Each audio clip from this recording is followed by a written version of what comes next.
It starts every morning before the sun comes up. Projects are laid out. Plans are made. Equipment is fueled and loaded with inventory to handle all service requests. Orders are given to an army of skilled landscape maintenance professionals, certified arbor trimmers, irrigation technicians, and licensed pest management experts who fan out to communities and businesses all over South Florida. Experienced, on time, and dependable. Our staff is fully trained, licensed, and insured. Contact us by phone, email, social media, or through our website to answer all your landscape questions. We are Cutter's Edge, Total Landscape Solutions. Friends, Romans, and countrymen, epic deals await you at Toyota of Hollywood. You don't have to battle to get discounts of up to $4,500. Your chariot awaits. A Toyota Corolla, not $24,000, $19,988. Step into our arena where everyone is victorious at the #1 volume Toyota dealer, Toyota of Hollywood, on 441 between Hollywood Boulevard and Sheridan Street. Open till midnight.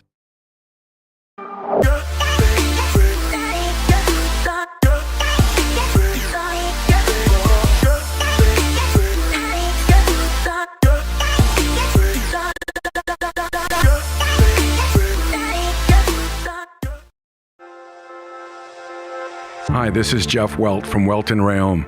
Dan and I have been in business together for over 22 years. We're not your typical lawyers. When Dan's not working in the office, he's flying his stunt plane. When I'm not in the office, I'm either getting tattooed, bowling, riding a motorcycle, or going to concerts. We might not be your typical attorneys, but we are aggressive attorneys, and we'll do whatever it takes to get you what you deserve. Consultations are always free. Call us anytime, 24/7. Welt and Rayom can help.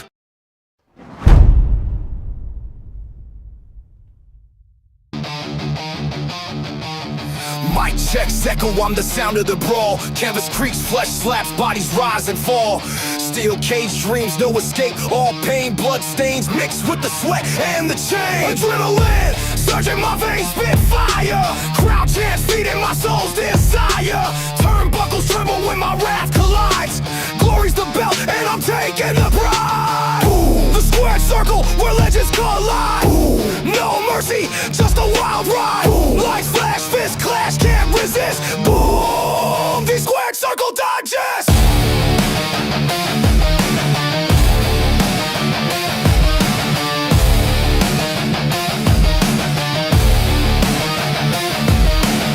Pyros ignite, shadows dance in the glow.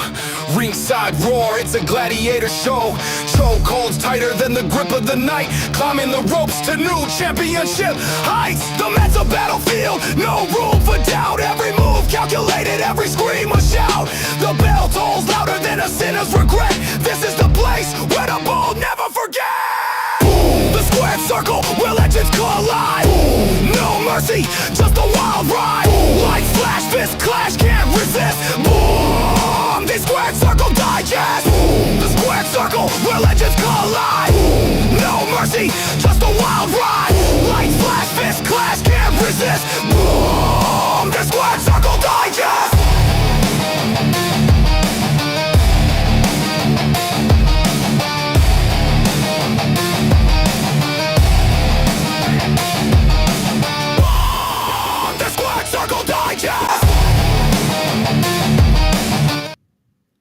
And we are live. It is Thursday, 7 p.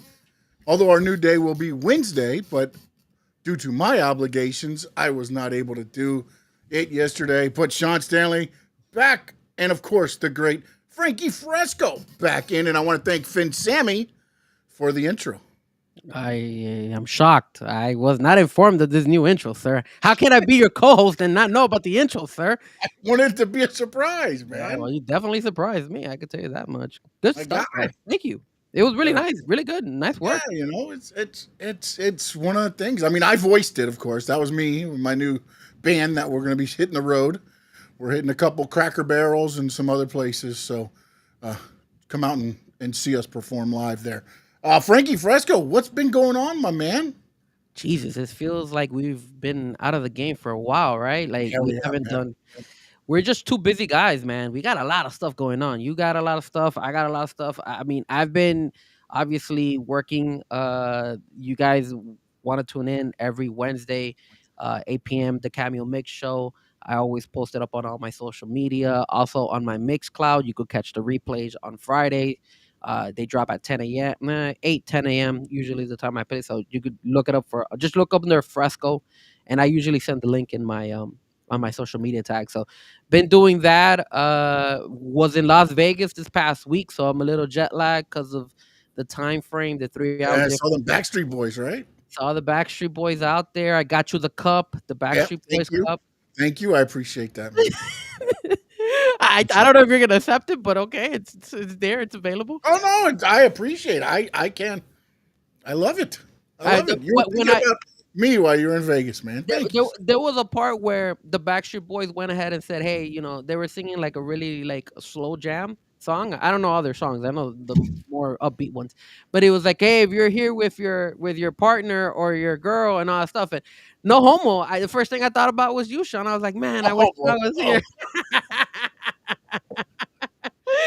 No. Just joking, just oh joking. I boy. saw that. I when he Uh, mentioned that crap, I'm like, oh, I'm taking a seat, bro. This yeah. is not good. Yeah, you sat down on that one. How were the seats, man? How was the Sphere? It's amazing, bro. Like Yep.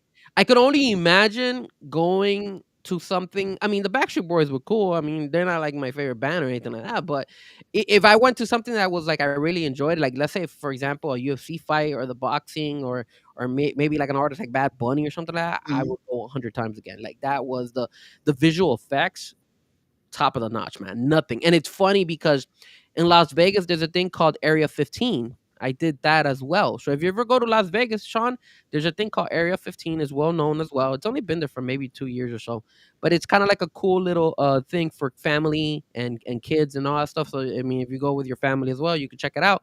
But the cool thing about it is that they had like an illusion kind of show or something like that, and we were like, okay, let's check it out because I was out there with Memo. Shout out to Memo. And we go in there to check it out, and bro, it's like they're using projectors to show like fishes and a whole bunch of stuff, right? And we remember like, bro, this thing is ass, like compared to the sphere, like this is nothing. Like I don't see anything. We walked out, we were like, this thing sucks. It's trash. No offense to Area 15, but it wasn't good. Now, what I will say was amazing was the John Wick experience. Sean, you got to do it, man. Even if you go, let's say with Big O or something like that, you got to check that out. That it kind of like an escape room, but with actors and everything. It's really freaking good. It is about an hour long, and it's worth it. So definitely, if you ever go there, try to see if you could get that book. That was really cool. And then they got like a VR shooting game as well. Like they have like different little zones that you could do a couple things, axe throwing. If you buy the ticket, if you want to do the one day, I think it's like $40. I think if you do the 2 day experience, it's like 120 or something like that, depending on Yeah. what day you go. Very cool, very cool. Definitely do the John Wick. You got to set up a reservation for it, but definitely do it. And then, man, I was in a helicopter. I did the helicopter ride in Las Vegas. That's I very did brave of you, man. I did the zip line in Fremont, which was really cool. Now, did Um, you lay down like Superman, or which way did you go? I did both. I did. So the cool thing about the one at Fremont was that You go to the halfway part and then switch yes. up. So Yeah. you have the one that is halfway sitting down and the other one that's laying down. But if you go there between the hours of like 12 or 1 o'clock in the afternoon to like 6, you pay for it and you get unlimited. So you get to ride on it as many times as you want. Cool. I was able to take advantage of that and get some good camera action out there. And yeah, man, then visited a whole bunch of friends, all my friends that were DJs. They're all like, bro, amazing time over there. I did not win any money. That's the only bad thing. I was up 170, spent it, lost it, then went ahead and took out like $120 and lost that as well. And I was like, okay, my casino time, my gambling is done. I'm not gonna gamble anymore. So I pretty much control it. I will say this, Sean. A lot of escorts out there Oh in no, yeah. in Las Vegas. I didn't know Well, this. where did you stay? Did you stay on the Strip, or did you stay closer to Fremont? Where were you guys at? I was on the strip. I stayed at the Yeah. Cosmo. So it was Okay. so Yeah, when I we went there, we were at New York. New York, New York. Right? Yeah, the one with the Empire State Building. Empire no, no, no, not no, the I think I'm wrong. The roller coaster on it. That's yes, New yeah, York, yes, right? yes, Yeah, that's New York, next to New York. T-Mobile. It's right Yeah, next to T-Mobile. Arena. It has the whatchamacallit, the Statue of Liberty there. I'm sorry, Statue of Liberty. Yeah, That's okay, right yeah, there. yeah, yeah, yeah. I Statue remember of that. Yeah, Liberty yeah. was there. Yeah, I had looked out my window and all we could see was the roller coaster going. I was like, Oh, really? Did yeah, was that a cool hotel? Because the Cosmo yeah, was good. The yeah. Cosmo wasn't bad. Yeah, we were there, and then again, we were there for fight. That was the Canelo fight. Oh, that We must have been went cool. there, and we had so many things going on that we were there, and then T-Mobile Arena or at the where did they have the media day was down at MGM Grand, I Caesar's think it was Palace. MGM Grand. I think it was. It was like one of those ballrooms at the MGM Grand. I believe it was. Out of all the hotels that I went to Caesar's Palace, I went to MGM Grand, I went to the Venetian, I went to the Bellagio, I went to the Aria, I went to New York, New York. Out of all of them, I was impressed with MGM Grand, and the Bellagio was really nice. So I think next time I swim by, I might either stay there or the Bellagio was really, really, really nice, man. So very nice. I love, if you guys haven't been to Vegas, I love the fact that you could also like walk to each hotel. So I don't know if New Yeah, York had that as the well. walkway thing. Yeah, Yeah, that's really cool. and Then we you didn't can, really have to use it because we had equipment. So we ended up, taking the car everywhere we went because we had to get the equipment. But we did walk to T-Mobile, which really we only went out one and then like right around the corner and it was right there. yeah, it's like if you're gonna go But to the you could see how all the thing. It was kind of like it was almost like Indianapolis. Indianapolis has all the things that you can walk through all these corridors, so you don't have to stay on the road walking. You can walk through all the corridors, and you end up places all over the place. yeah, if you want to go like to the Sphere, if you can't find parking, like we were lucky we got parking and it wasn't that much traffic. We got there early. But if you need to find better parking or want to avoid the traffic, you could park at the Venetian and then you could walk from the Venetian into the Sphere. So that I like that. I wish Miami had that where you could like go from one hotel to another like venue, just having to walk. And now I'm not talking about walking outside, walking like you said, the hallways Yeah, or whatever. no, yeah, you're in AC You're or inside. heat, if it's cold Yeah, or whatever. Yeah, it you're could be protected. raining and you're good. Yeah, yeah, especially here with the rain and stuff. Yeah. All right, man. Well, Cap for Life is already in, and EA Minutes is in. Dad's in, of course. Appreciate everybody that's watching us on X, Twitch, Frankie Fresco YouTube channel, Stanley Media House YouTube channel. This is the Squared Circle Digest. We'll be Wednesdays at 6. I think I even jumped on today. I was so excited. I was like, 7p, it's 6p. I'm sorry. I apologize. Hopefully nobody's going off of me for time, because then I think they're an hour ahead. We time traveled here on the Squared Circle Digest. We will discuss the latest in wrestling, talking WWE, AEW, a little bit of everything going on in the world. We've been out for a little bit, for a minute. Frankie, we'll get started with the WWE. And the question I got for you is, what's happening in the WWE right now? It's kind of lackluster right now, right? It has been lackluster, man. It has been. I watched Raw this week, and I'm like, you can't just go, like, it's so odd to me, the story that's being told. And Josh, what's up, my man? Thanks for joining in. Like, you can't just go in and be like, you're like, Adam Pearce is like, oh, the deck's going to be stacked against Seth Rollins. And then in 3 weeks, it's gone to everybody hates LA night. Then all of a sudden this week, Jey Uso talks to Roman Reigns, and Roman's like, you can't believe in CM Punk. And you need to believe in yourself and be, this. And then he super kicks CM Punk, and it's like, so now this whole disadvantage that Seth Rollins had, the vision, the architect, and now it's down to every man for themselves now, in a way, in which it would have been anyways. But at least the story could have been, 2 or 3 of them teaming up to try to take out, whatever. And now it's just, hey, here we go. Well, first and foremost, Jey Uso, you're dead to me, man. How dare you super kick CM Punk, sir? How dare you? The disrespect. Dude, I can't then believe it. Roxanne's dead to you. She did a Pop Rocks to Yeah, CM man, Punk how at a house dare show. she? Especially, That is but I have a little bit more sympathy for her because they have been together before when he went to NXT and she gave Yeah. him a hug and everything. So I Yeah, think in a way she's going through her time. I I think can she'll tell you come- this right now. That was the worst Pop Rocks I've ever seen in my life. That's pretty I bad. mean, my God, CM Punk, come on. At least take it right for her. I mean, Yeah. Couldn't even give it to her. How small is she? Come on, Look, man. She's a real midget. glass. Real glass, CM Punk. You're not going to break, buddy. It's like me trying to do the pop rocks on you. There's no way it's gonna work. I can't do it. I'm sorry. I wish my knees would go out completely. You I don't will. even do it. It's the guy taking the bump. Does it? Look, it is lackluster right now. The whole fatal four way, but I will say this: at least they have some options moving forward. Like now you have LA Knight, CM Punk, you have CM Punk and Jey Uso, you have LA Knight and Roman Reigns. I mean, not Roman Reigns, LA Knight and Seth Rollins. So you got more matches available after this premium live event this weekend. So I think that's the only good thing. But is it lackluster? Again, I'm not sold on this Seth Rollins, I mean, whole you like got it. thing. I'm more sold on that. I think what really ended up to me hurting them the most is the way they handled the Cena thing. Yeah, I'm not even upset that like, okay, you want to go back, whatever babyface, because whatever falling out was had between whoever or whatever you want to do.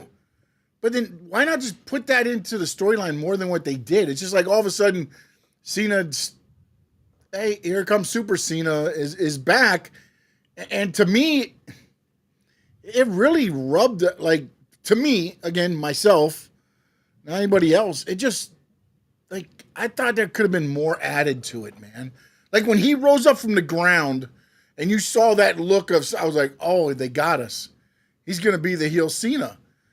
And then it's just like, boom. And then at the end of the match, he's like, I gave you, that was Cena. You beat Cena, the real Cena. I gave you my all. Like, I mean, yeah, it was lackluster. unless they tell a story to where like Cena only felt he could beat Cody by cheating, like I just don't understand. And then you bring out the break in case of emergency. Like, I mean, what is going on? Yeah. I mean, you had Goldberg come back, and now you got Brock Lesnar coming back. Oh yeah, that was the only good part. No, man. I look, I get it. Supposedly, I guess there's this list that Cena had, and now, again, they weren't worried about the list when they thought they had The Rock and Travis Scott. Now, they ain't got those two anymore. Now the list comes out, and Brock Lesnar's on there. And again, if you bring him in to take on John Cena because of the wish list or whatever, no problems with that, man. But my understanding is they've signed him to a multi-year deal. And I just don't know where he fits in the WWE today. I mean, if you saw SmackDown, they had Logan Paul hit the crap out of John Cena, and they brought up Brock Lesnar's name, and then Paul Heyman brought up Brock Lesnar's name, I think, as well, Monday Night Raw. So it just, I don't know, man. It's a little bit lackluster.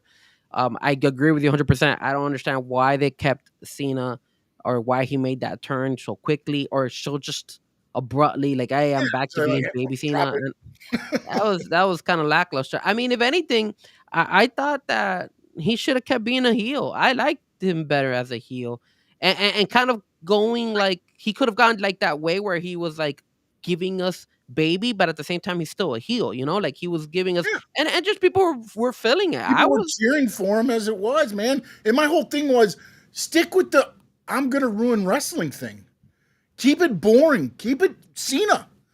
I mean, that's what you've been doing the whole time. And they cheer. I would have been more like, I did the same thing I'm doing now, and you cheered me for years.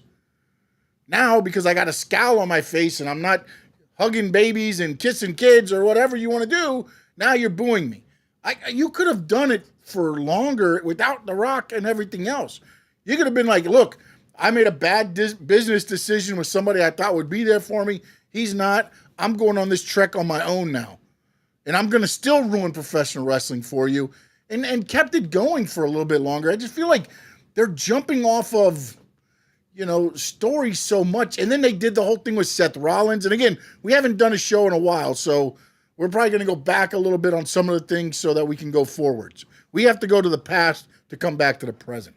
And it's like, okay, you do all of that so that ultimately you're setting up for the cash in for Seth Rollins, and then you can add LA Knight in because he beat Seth Rollins at Saturday night's main event.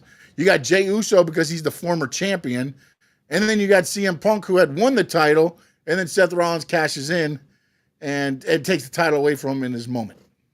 So they built that, this four-way up in that essence, of everybody having an opportunity for the title. And again, lately it feels to me like there's a lot of stories, but it feels like they're abandoning a couple or cutting a couple quicker than what I believe they needed to. Well, the thing also too is that eh, I think because they have so many goddamn shows, I think that's why they're doing that. Like they're trying to cater to so many audiences at such a quick moment that they have to kind of like switch one after the other, one to the other. That way they could get the audience to buy tickets and go to these shows, or go ahead and like look, now we got ESPN involved in this, and then now they got to set up something for that WrestlePalooza thing they're doing now. So it's like they got to make it everything wow. And I think they feel that if they keep the storyline the same, it's going to get boring. And the fans are going to be like, yeah, nah, I'm not going to pay for Netflix. Nah, I'm not going to pay for ESPN. Nah, I'm not going to pay for Peacock. And then they try to, it looks like they're just trying to kind of like keep it as fresh as possible. But I think in the long run, it's kind of hurting them right now because it's, like you said, it's going in and out too quickly. And I don't find it interesting. I don't find it intriguing. And I'm not liking it. You're not able to invest in the characters like you were. Yeah. Because like with Jey Uso, it's like, oh, okay, all right, I can see some of the things going on. Then it's like, so now is he a heel? Is he a baby? Is he in between? Because as soon as he super kicks CM Punk, he's up to the rope and they're yeeting.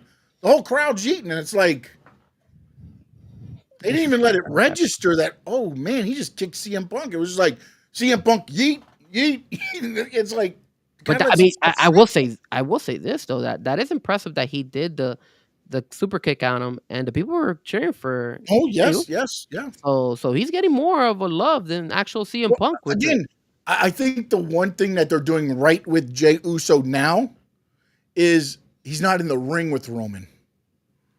That's a good point. Everything's usually in the back now with Roman. So like, or he came out to save, like they're not teaming them together, because I feel like that's the part where it just like I mean, again, Jay was in the match and they're chanting, "We want Roman," and it's like, bro, this is what you guys set up, because now they think every time Jey Uso is getting beat down, the OTC music is going to hit.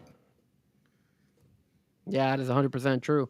And the other thing too, man, is what's up with these guys coming out in their entrances and taking their sweet ass time to get to the ring? Like Jey Uso did that shit too. I'm sorry for the cursing, but he was like taking his sweet time to get to the ring. And I mean, I don't know. I guess. No, but again, if you're doing it, for me, if Jey Uso took his time in this, it's because they're beating down two guys that he has to worry about in the Fatal 4-Way. Mm-hmm. When I do have an issue with it more is that's going to be your tag team partner on a show coming up, and you're not coming down to save them. You know what I'm saying? Like, there's got to be more emphasis on getting to the ring and not celebrating you got a time to do your entrance at some other time. Man. I mean, at some point you got to act like you want to get there to help out whoever's getting their ass whooped. Now, let me ask you this too, because it's interesting. I always felt like WWE was putting LA Knight like in the back burner and not promoting him and not supporting him.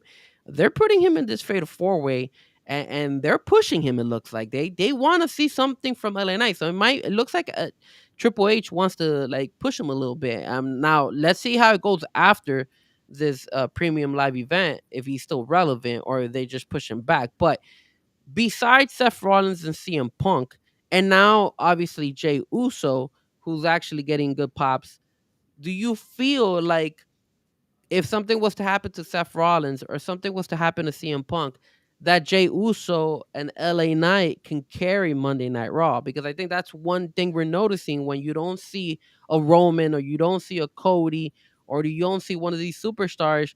and you're expecting the other guys to kind of hold the show down, it's kind of lackluster. And we could tell that we're not invested as much when you Yeah. don't see one of those guys.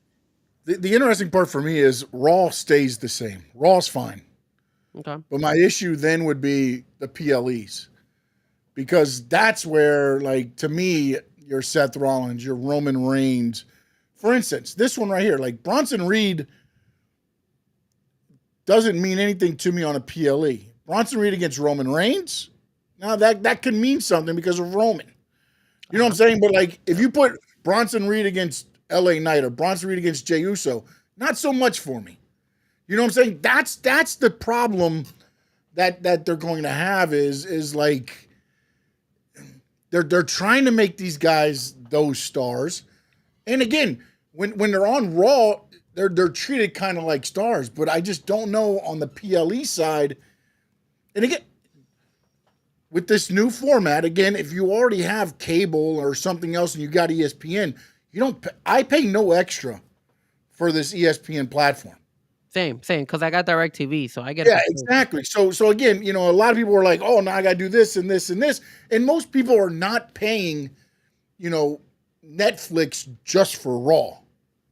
You know what I'm saying? Like, if you look at the way they're doing it, they're going to the ones that people already purchase or already have, and now they're getting on there to kind of be another program to watch. You know what I'm saying? Like you're not just going. I didn't buy Netflix because Raw went to Netflix. Well, you know I did.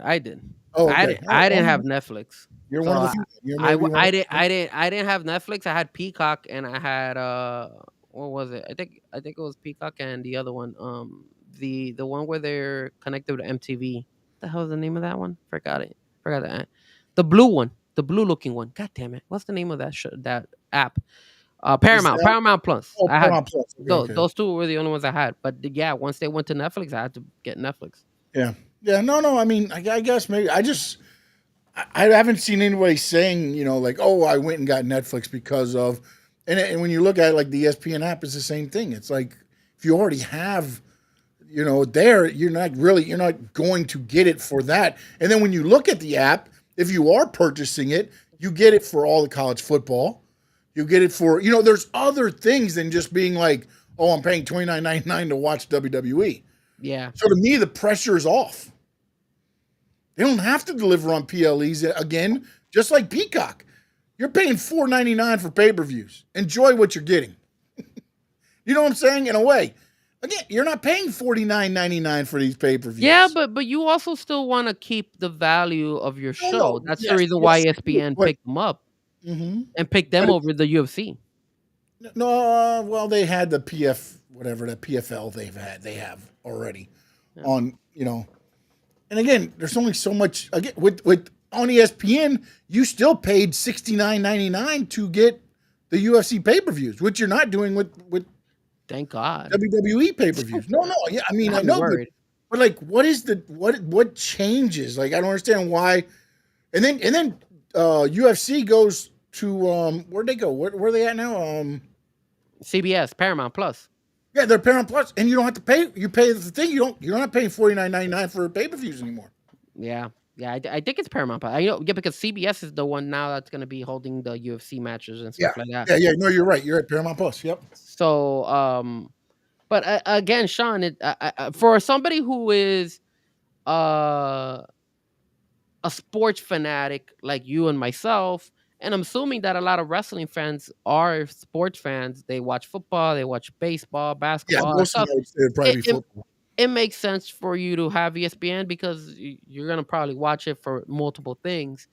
I didn't have Paramount Plus, but now I'm gonna have to jump back onto Paramount Plus because of the UFC. I like watching the UFC fights over there. So, but at the end of the day, I still think they need to work a little bit more on making some of the guys bigger stars. When you don't have a John Cena or Cody Rhodes or Roman Reigns, the show has to be able to maintain its value. And right now, it just feels like they don't have that much, and it's crazy because they brought so many people from the NXT world, and that's another thing I feel like maybe they're having a hard time because now they're working with TNA, now they're working with AAA, now they're working with all these people, and I guess their purpose behind it was, hey, let's try to bring in because Vikingo has made his way over to WWE a couple times too now, Yeah. and then you got AJ Styles and Dominic Mysterio, all those guys going to AAA, and people tuning in here and there, but I don't know. Maybe it could come to a point where they burn us out with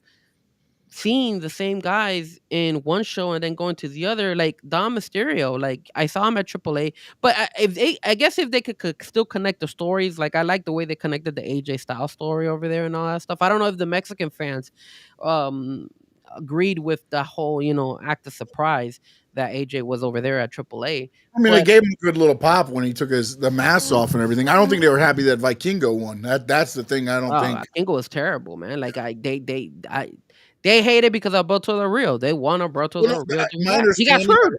and I was talking to somebody on X that like as a AAA person is Vikingo is John Cena.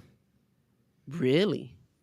Yep. It's so crazy because when And by Vikingo, that I mean they just feed them down your throat. Vikingo, Vikingo, yeah, Vikingo, Vikingo, that Vikingo, and it Vikingo. gets this is the problem because Vikingo was really good when he was in helping AEW, and that's how I found out about Vikingo, and I was like, yo, this guy's legit.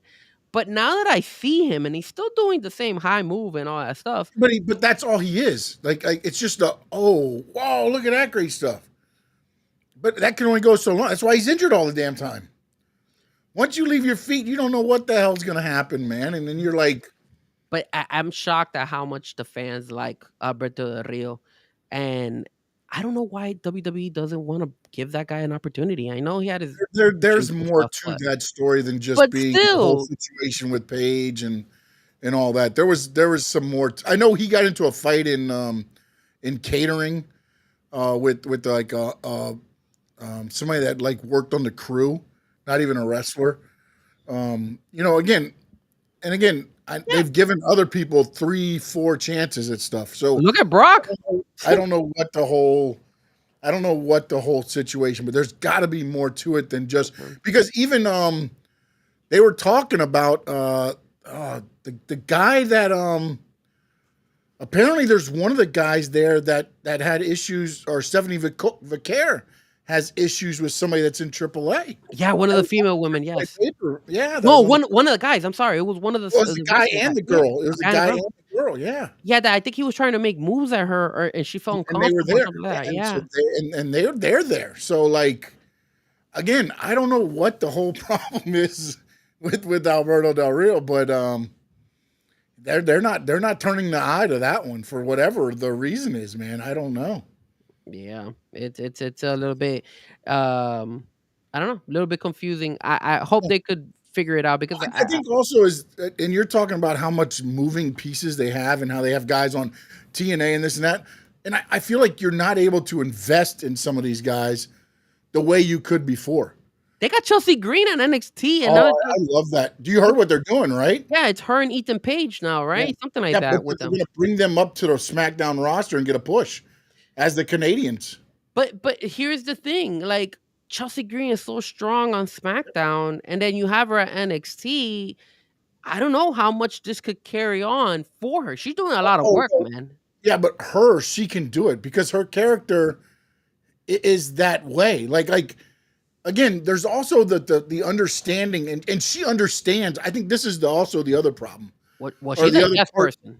The other part that everybody has to understand is, like you said, yes, she's a yes person. She's going to go and she's going to do her best no matter what the situation is.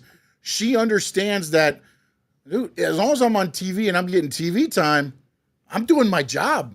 I don't care if I'm getting my face put in a cake. That is I true. don't care that I'm the butt of the joke, because somewhere down the line, I'm going to get my payoff. You know what I'm saying? Like, for instance, how many times she lost to Mick Shin in the garbage can match, and then she becomes the first U.S., women's champion. Yes, you're the butt of the jokes, but you're going to end up getting the payoff to where you can say, see, I told you. And she is like the epitome of that work ethic. That's rare too, right? It is to that extent, because she doesn't care. I mean, not saying that she's not worried about winning and losing. She wants to get the program over, and that's why she's on everything. Yeah. You know what I'm saying? And she understands it, and that's why WWE trusts her to go and do whatever, because they know she's not going into business for herself. Yeah, that's true. They know she's going to go down there. If you need me to put her over, I'll put her over. If you want me to go over, I'll go over, and I'll be the biggest bitch I can be to make everybody hate me. And the fact that we went over because we're Canadian, you know what I'm saying? Like, and Ethan Page is that too now. Like, I didn't know how Ethan Page would react. It would work in the WWE system, because I'd only seen him at TNA and AEW. But when you see him there, you understand, like, yeah, he's all ego, Ethan Page. When he's in the ring, he's a wise ass and this and that. But he's also there to make it work.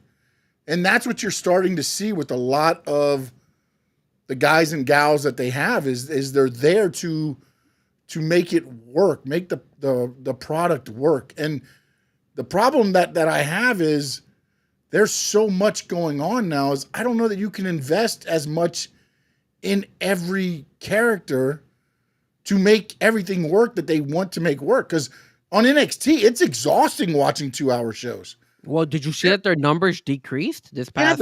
Yeah, because there's so much storyline. After a while, you just go, damn, I'm exhausted.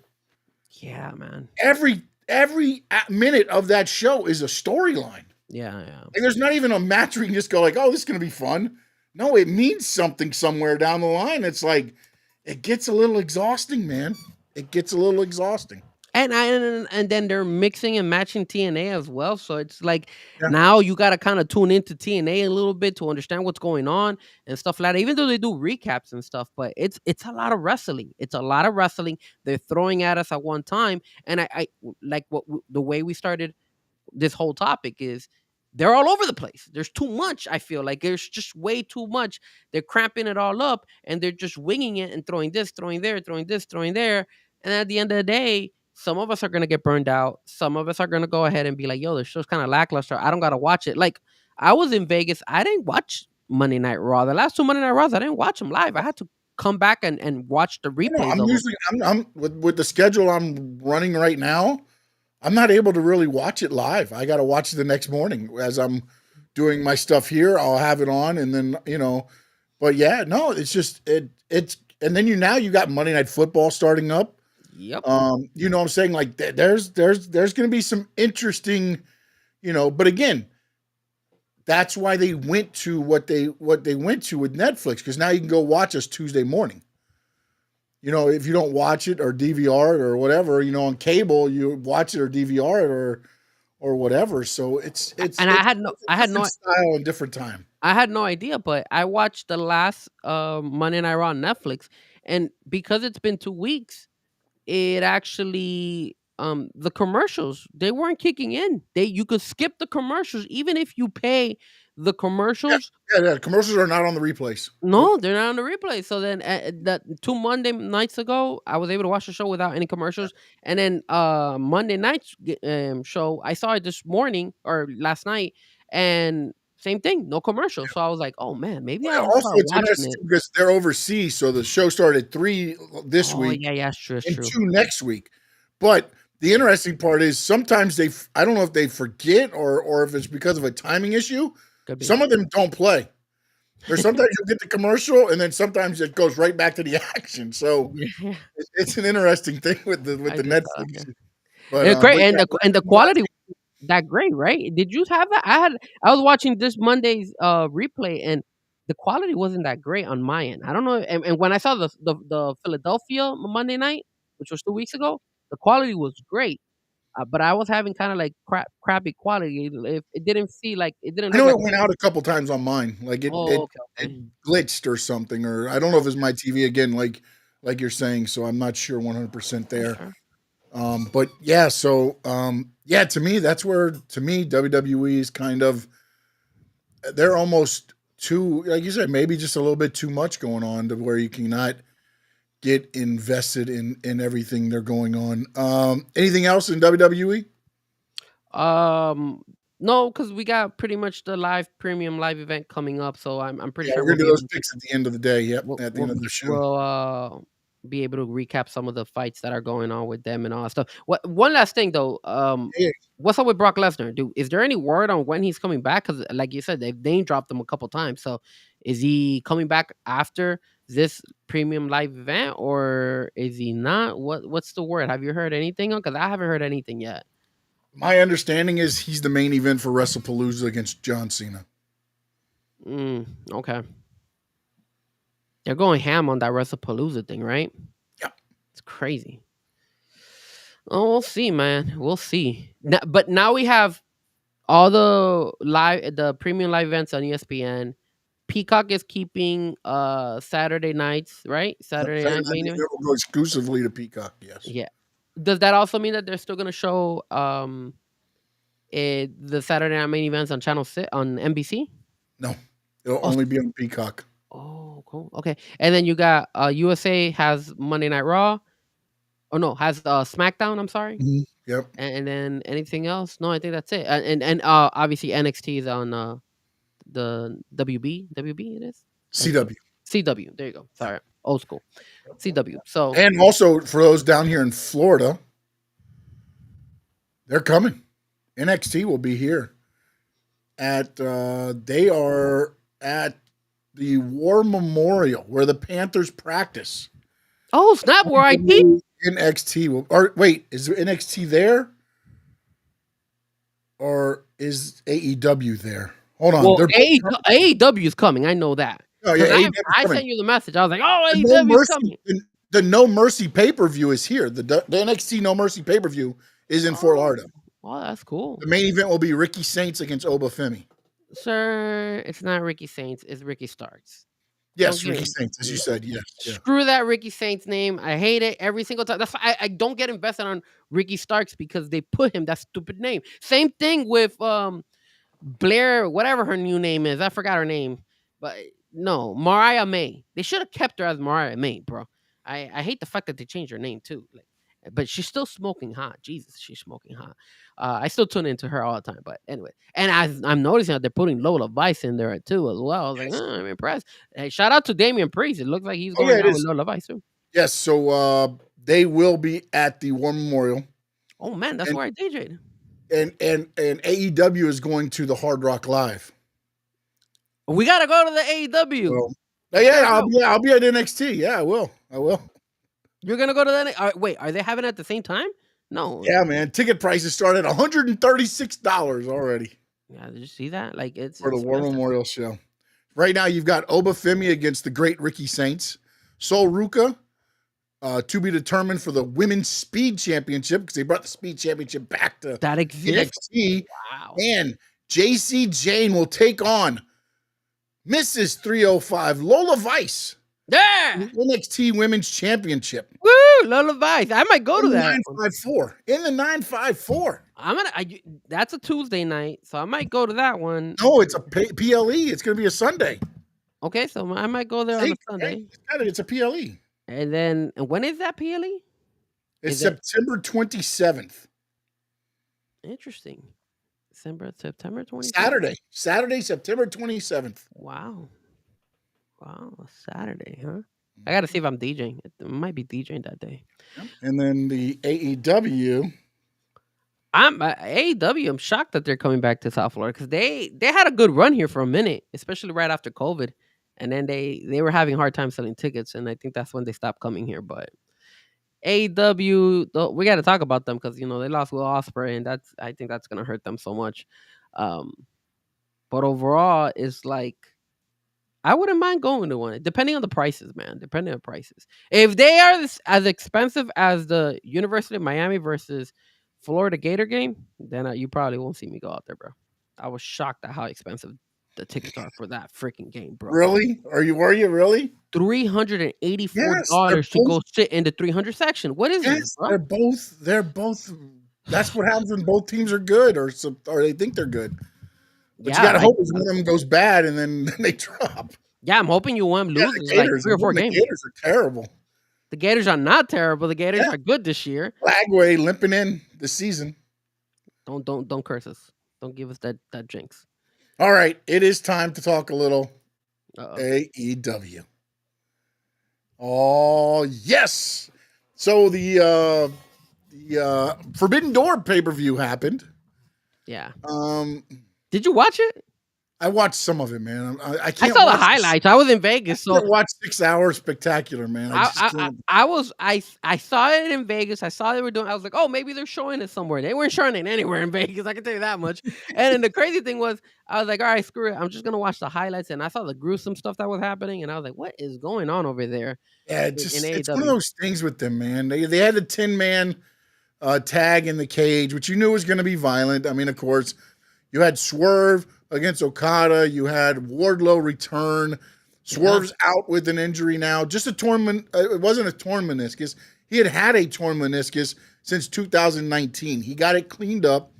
I believe that's like 6 to 8 weeks for a normal person. Swerve probably already in good shape. Might be able to come back a little bit before that and do some TV stuff, but probably back in the ring in about 6 to 8 weeks, maybe. Ospreay, not so much. He's getting, I believe, neck surgery. And they took him out. I mean, How bad is he? Is he as bad as Kevin Owens? I'm gonna say no because they let him wrestle in the match. I mean, That's true. I mean, like, and at the end they did a thing where, I mean, he took 2 DDTs, and then they put his neck in the chair, and I mean, dude. For somebody who has his neck messed up, he sure I get it. do You anything love the business and you want to do everything you can for them, but no, man, you ain't doing that to me if my neck is that messed up. I know he was told he couldn't do any more damage to his neck. That's what he was told. Wow, damn. Again, I'm not the guy that's going to be like, I can't fault Will Ospreay because I understand that you want to be that guy. But, man, I don't know, man, dude. Like, if you take the wrong bump, and I'm sure he talked to the doctor and was like, can't do any more damage. Does that mean if I take a bump, something might happen? And because if that was the case, that's a crazy mofo, man, because you bump wrong, a little bump here, there, or you get hit in the head with a knee. Like, oh, man. I do want to say something. We were talking a couple minutes ago about WWE and how they feel like they're rushing with their storylines and all that stuff, right? I feel like AEW needs to get off this damn Death Rider storyline, bro. I feel like they're dragging this way too much. I think they are, but also, I mean, if you look at what's happening right now, say, for instance, last night, right? It was Daniel Garcia against Moxley. Garcia fighting, and then he cuts the promo at the end. He's like, where's all AEW's heroes? All these guys are done. And then the thing I forgot about, and kudos to, I can't remember who on X sent it out. Remember, with the one time we complained, we said what? When Daniel Bryan was getting killed by the Death Riders with a plastic bag, and outside the ring, it's Darby Allin, it's Orange Cassidy, and who's looking at him? Daniel Garcia. Mm-hmm. And then Moxley was messing with Garcia at the end, and I'm thinking, like, and then they show the picture, and you see Daniel Garcia kind of looking with like a little bit of disgust in that picture at that point. If you look at him, he's like looking at Orange Cassidy and Darby, and I'm like, okay, all right, we could play this back a little bit to make a thing. But here's my problem I have right now for AEW. And we talked about this when you said, with WWE, when you don't have Roman, you don't have all these guys. You don't have Swerve, you don't have Will Ospreay. Look, they've got me to buy in as Darby Allin as a wrestler and Orange Cassidy as a wrestler. I cannot buy in as them as top stars. It's hard.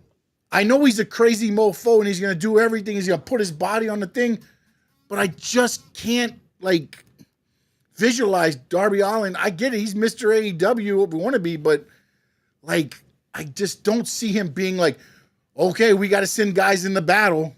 Oh, here's Darby and Orange Cassidy. To me, they're not scaring me. They're not that, it's like what we talked about with, they always want to do those, when it was what was the Young Bucks, Okada, Jack Perry, what were they called again?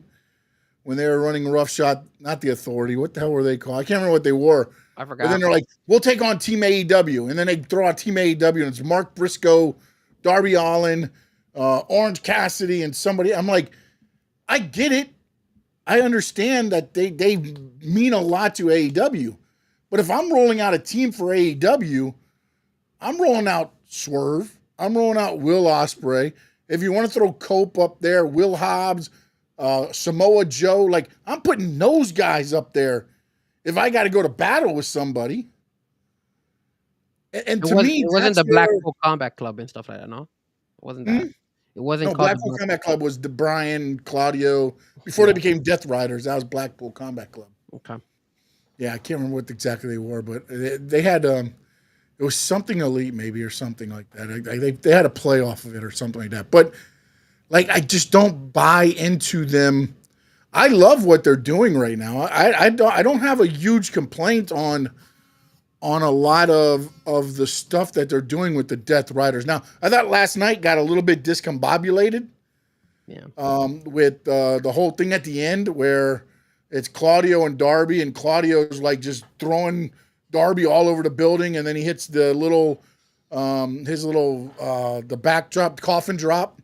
Yeah. And he gets to 1, 2, 3, and then everybody hits Gabe Kidd and all them hit, but he's able to escape out, and there's the big brawl, and I just felt like there was a lot going on at the beginning and at the end of that Dynamite. And then I know they did the cool thing for Taz, which congratulations on that. That was cool. At the 2300 arena, not the ECW arena, the 2300 arena. But all in all, I mean, I felt like they could have done a little bit more homage to the Extreme a little bit than what they did. But I also understand what AEW is. You know what I'm saying? Like, it's more wrestling, not necessarily, unless you're in the 10-man tag or things like that, you're not going to get all those matches. Although they did have the street fight a little bit last night. So, but I don't have an issue with what's going on. My worry now with them two gone is who's going to be that guy to. I mean, like Chris Jericho. No, there's talk. He's going to WWE, buddy. I heard that, man. He's going back. I heard that he wants to end his career in WWE. Yeah. I mean, but maybe sign a 1-day contract to come in. What about Karrion Kross? Maybe they bring Karrion Kross. Maybe I still don't know what's going on with that, man. It's so funny because everybody was like, the show the other day. No, I know, but the funny thing was everybody was like, oh, he's got to be signed because his price is too high. Then all of a sudden the price is a little low enough to where now he can do indie shows. So I don't know. Again, man, it is what it is. I know they went and they got WWE. I'm talking about. Got the Slapjack name, which was part of Retribution, if you remember them. So, again, look, man, I'm just happy right now that, look, WWE's doing well. Again, I'm not saying I agree with everything they're doing. I feel like they're moving a little too quick. AEW, you can say they've dragged this out a little bit, but it's going to be very interesting to see where it goes now because you've lost Ospreay.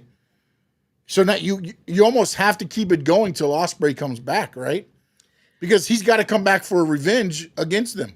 Well, hold on a second. They put him out twice. We had Kenny Omega came out yesterday, and Kenny Omega was like buddy again with Hangman Page, right? Yeah. They're buddy now. They're buddy again, buddy. So then, like, Hangman just beat MJF. So who's the next opponent for? I know they were trying to put somebody from the Don Callis family to go against Hangman Page, right? I think that's like. Well, they had Josh Alexander come out, but I can't think that like he's the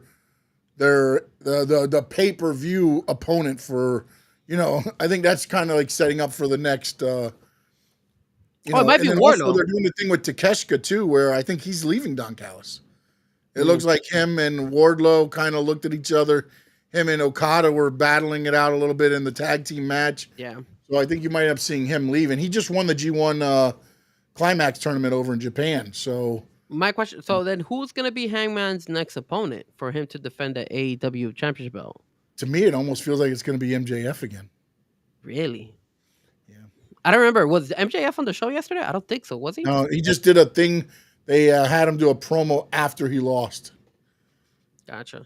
From Forbidden Door, they played that, and then and then like Tony Khan went on a thing after the show, after the pay-per-view, and was like, there's no more cash in right away Yeah, I saw for a that. contract. You got to give at least 7 days notice. So Stupid about that shit. I know they're trying to be different than Money in the Bank and cashing in the briefcase, but who cares? Like, yeah. it's better to be spontaneous than just go ahead and predetermine it. Like, what's the point of that match now? What's the point of winning that contract? Like, it's stupid. I like it when it's spontaneous. It creates it not only does it create some suspense, but it also can elevate another wrestler who probably Yeah, but you also have to remember Tony Khan is the guy that wants to advertise the whole card. Think about it. They've already advertised matches for 2 weeks from now. yeah. Because they're in like the 2300 arena for like the next, I think, three Dynamites or 2 Dynamites. Yeah, they signed like a contract with them, right? Yeah, they got like a thing. There's a big, huge thing because I guess they don't use union workers. They don't use the unions at the arena there. Yeah, they were protesting, right? There's a little protest outside, yeah. And again, look, they're not hired by AEW. AEW pays the building, and then the building, however, I mean, could AEW went to another building that has union? Yes, but at the same time, they're probably not going to a building that's going to cost. It's business too, man. Yeah. Business, man. So we had Chris Jericho possibly going out. I don't know. Did you see the Jake Hager comments about Tony Khan and yeah, big time. And then FTR came out and defended him, like it wasn't us. We were there. We weren't not there. It was us, not us. So when it comes to the Jake Hager stuff, I feel like he's a little bit salty as well. well. No, he is definitely He's salty, but I think there's some truth into what he said as well. Yeah. But it does put a different spin on Tony Khan, right? The fact that he if again, allegedly, he runs into an all wrestler meeting and says, if I want to put you in a 6-man tag 6 minutes before the bell rings, I will. Like, I never would have thought Tony Khan would say that to anybody. Yeah, I didn't think so either. But I do remember us saying that when Cody Rhodes left AEW, it felt like the wrestlers started to go all wild, like they were. And that's what he said too. He said everything changed when Cody left. Yeah, like Cody was the one who kind of held it together there, and Cody has kind of insinuated himself saying that. Yeah, but he can't say anything. He signed an NDA. Nah, yeah, he'll never be able to. He kind of no, because he even came out. Somebody asked him about it, and he said, "Look, I cannot comment on it. Hopefully, one day somebody will be able to tell my story of what happened. I cannot." But when he says those things, and you start hearing like the Jake Hager comments, you kind of put 2 and 2 together, and we know that Cody Rhodes left AEW upset. Yeah, well, you can put the 2 and 2 together to when he left, they slid down a little bit. Yes, they kind of like there was a drop after that little bit of time there. It was kind of like they had lost their way a little bit. And did you see the stuff? I think you mentioned CM Punk on there as well. On the comments, again, man, it's like, well, he said after the CM Punk thing happened, it was Jericho, Moxley, Bryan Danielson, and somebody else called an all wrestlers meeting, and then that's when Tony Khan came in yelling, and he said he was upset. And again, this is where like understanding where you stand in the company and having a realistic approach too. Like when I look back think about the inner circle, all right? I look at all those guys that were in there. Jake Hager was cool wearing the hat and he was the big guy. But like he got upset because Tony only offered him 18 months after it left and he had done the 2 Stadium Stampede matches and all that stuff. But at the same time, there was 8 other guys actually technically, or 9 other guys because it was 10, 9 other guys in that match. It's not just you. So like I feel like he kind of had this thing where he deserved more. And when you look back at it, I don't know that. Look, man, not taking anything away from him because he could run circles around me and he could do whatever he wanted to do. In real life, he's a legit badass, in the ring, and he's done some MMA and all this stuff. But like, you have to understand where you're at in that thing. I mean, they weren't even using him. He was more known for his hat than anything else. Well, the thing also, he mentioned that Chris Jericho was the main reason why he was part of the inner circle and was part of AEW for the most part. So he always had like his bad taste saying, yo, like Tony Khan never believed in me. But Yeah. he still offered him 18 months contract. So like you're not a superstar, you're not like amazing, you're not like one of the top notch wrestlers. I think you should be appreciative that he at least offered you the 18 months. Yeah, because he And could have been like, I'm not offering you anything. yeah, like that's why I feel like he's salty in that aspect. Like, yo, dude, you're not the hottest shit in the world. You know, you Well, were, you got to have a realistic stance on what you are. yeah, like You know what I'm saying? Like, that's you saw why MJF got paid, and it was because MJF has elevated his character and has elevated to the point where, well, hey, that, but you people want to watch watch him. when MJF is on the show, the ratings do go up. Yeah, when Jake Ratings Hager is do go there, up. nobody even knows he's there. Yeah, dude, I've always said, look, if you make money or you're a good enough draw, WWE's not letting you go. Yeah, facts. It's not, man. They're not. They don't do that. If you're making money or you're a draw, they're not letting you go. 100%. I agree with you. They're not. You know what I'm saying? So, yeah, I mean, it's Strong comments from Mr. Jake Hager, but I don't even know if anybody picked him up. I think he's just doing. I haven't even seen him in any shows. he's not doing anything really. So that goes to show how far his motivation is as well. Because I gotta give Karrion Kross is a good example.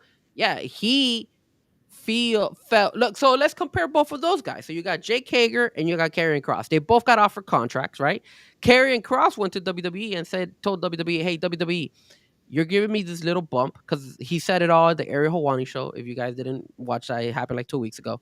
And he went ahead and he said, how did you come up with that number? Right? Like, how did you make that decision that that's what I'm worth? Which is a very reasonable question. Jake Hager, I don't know if he had that conversation, because he did mention that trying to get a hold of Tony Khan was very difficult and all that Yeah. stuff. But if you look at Karrion Kross and what he brings to the table in WWE, and you look at Jake Hager, what he brings to AEW, Karrion Kross had sales. Karrion Kross had a storyline. Karrion Kross was in that SummerSlam double 2-night event. Jake And they were Hager, chanting his name, and Triple H thought it was, we want Brock. Well, you got him. What? They said we want Cross. yeah. And then not only that, but right now, if you go to WWE, Karrion Kross's merch is on sale, and when you click on it, it's like on hot sale. So people are buying his merch because Yes. now it's And even more And he's discount. getting 1.9 million views on things that he's posting. His song, His book, it's whatever, man. I mean, everything is going great for him. So Yes. that guy has a reason to complain and say, "Yo, how did you come up with this dollar amount for me?" And plus, I don't think they were gonna re-sign his wife. So Yeah, there was talk that he wasn't. This is why, again, I'm not saying, but I feel like this is all part of an angle, man. They're going to come back, really, and they're going to be the retribution. You really I think feel that, like man? this. Honestly, man, I just feel like Wow. there's so much shit, and I honestly think they're bringing Shotzi back with them.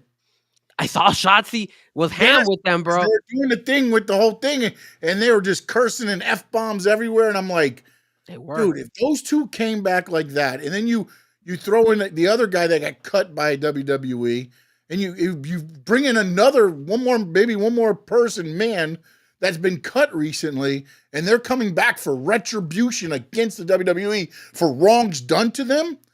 Karrion Kross could tell that story, and it's legit because it happened to him. That's a very good point. That's a very good freaking point. You're right. And it will be sold. People will buy into this. 100%. It's true. You could just live. Most of the stuff that he said was really happening, and people saw it. That's why they're like, we want Cross. He was only speaking the truth. Now, why is It it? was Now, his truth. But again, you watched it, and he said, everybody's scared of me. Nobody wants to take me on. I'm trying to turn Sammy. And then he got Sammy to hit him, and he's like, oh, he's right in my plan. And he got on a pay-per-view match. You know what I'm saying? Like, that was part of the story. It's like, now, if you were Tony Khan, would you have jumped on that immediately to try to sign Karrion Kross? This is why I think it's a storyline. There's no way if you're not Tony Khan, you're not giving that guy top money to come over there. Do you know how many? Do you know how many fans he would take away from WWE too? Even if you sign him 1 year, top money for 1 year, and we'll rediscuss afterwards. But for the first year, I'm going to pay you millions. Dude, he's going to bring you guys just because he shows up over there. Now, again, I don't know how the presentation of him going over there is going to work because I don't think they can do the intro that they do at WWE at AEW. I don't know that the production's that good. They're getting better at production, but I just don't know that, you're going to be able to do all that stuff because they work on that. They go over it and over and over to make sure that, the lights come on at the right time. Scarlett's in the right spot. You can't see him from the camera angle until right when Scarlett moves and he comes into the shot. It's TV, man. That's the thing where I don't know if the presentation would be that much. They still did the black and white with Tony Storm. So if they're able to do that, they could probably do something like that for Karrion Kross, and C used to do that as well. But I will say this. I agree with you 100%. If Tony Khan, if he was a free agent and he's out there, I would sign him immediately because 100%. Especially now that you have Swerve and you have Will Ospreay hurt, what better way to gain the fans again a different flavor by bringing Karrion Kross over, and then you could elevate him and put him up. Against people would love to see him against Moxley. People would love to see him against Darby. Like these guys would be a really good opportunity to. AEW would have a really good shot. But again, like what I feel like Jake Hager sometimes, or Jack Swagger, or whatever his name is nowadays, mention, sometimes I guess Tony Khan has a big ego of himself, and he feels like, hey, if I don't need him, I don't need him. And if I and it's his way of the highway, which, like you said, I am surprised. After hearing that, it gave me a different perception of Tony Khan. It really did. But still, Sean, that it would have made perfect, because you remember we mentioned a while back that he should have been like the devil, and we were like, yo, he would have been perfect because he actually does do that. Like all of that stuff. Like instead of having Jack Perry pile drive him, they should have hugged right there in Jacksonville. Right there in Jacksonville. That would have been the place where Tony Khan turned heel on AEW. And it would have worked too, because at the same time, he was hated, the CM Punk thing, and then it would have looked like him and Jack Perry were in on it all along together. You couldn't have wrote it any better if him and Jack Perry ended up being on the same side. Ooh. And then they just throw jabs at Punk every once in a while. Like, I mean, it would have been there. It would have been easy stuff. That's low-hanging fruit. Yeah. They decided to go with the Death Riders. And like I said, for me, that Death Rider story, I thought it was over, but I guess they'll keep going. I thought when Hangman Page finally beat Moxley, I thought they were going to kind of slow them down, but apparently not. Especially now they need them. That's the problem too. Like you said. Well, the thing is, they're a great heel faction. They don't need the belt. I don't know about all that. They did it right that. by getting the belt off of him. Because now you have that angle going on with everybody challenging Hangman. So that's one story. Okay. And then you have the Death Rider story that's already built in. Then you have the Tony Storm, Mercedes Moné story that's ultimately going to come back around again. Yeah.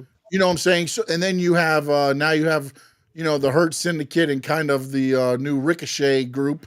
Yeah. That's kind of taking aim there. You got the Don Callis family that's growing, every week they add somebody. It was funny. Somebody put next Forbidden Door is going to be like the World versus Don Callis family. Yeah, it's so true. They keep adding these guys. It's fucking funny.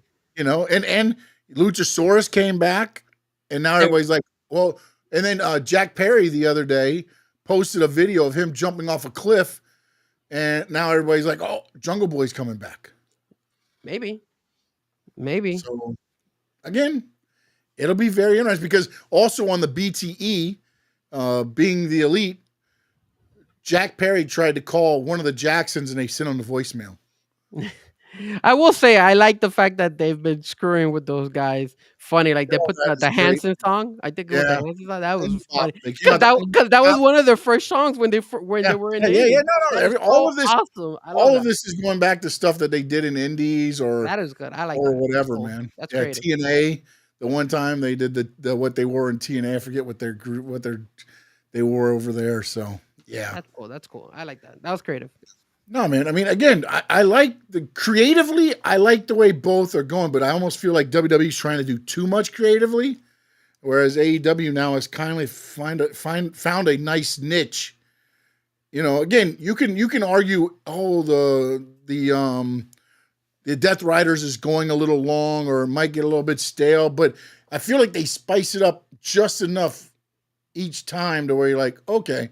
But again, I don't buy in that Orange or Darby is the saviors. I mean, yeah, they're great. Darby will do anything, sacrifice his body, but to say that they end up saving, like, I almost feel like they have to keep it going until, you know, whatever the prognosis for Osprey is. Osprey needs to come back and be the ones to finally eliminate the Death Riders, and then his march to the top and being the face of AEW can continue as long as hopefully everything goes well with the neck and everything else there.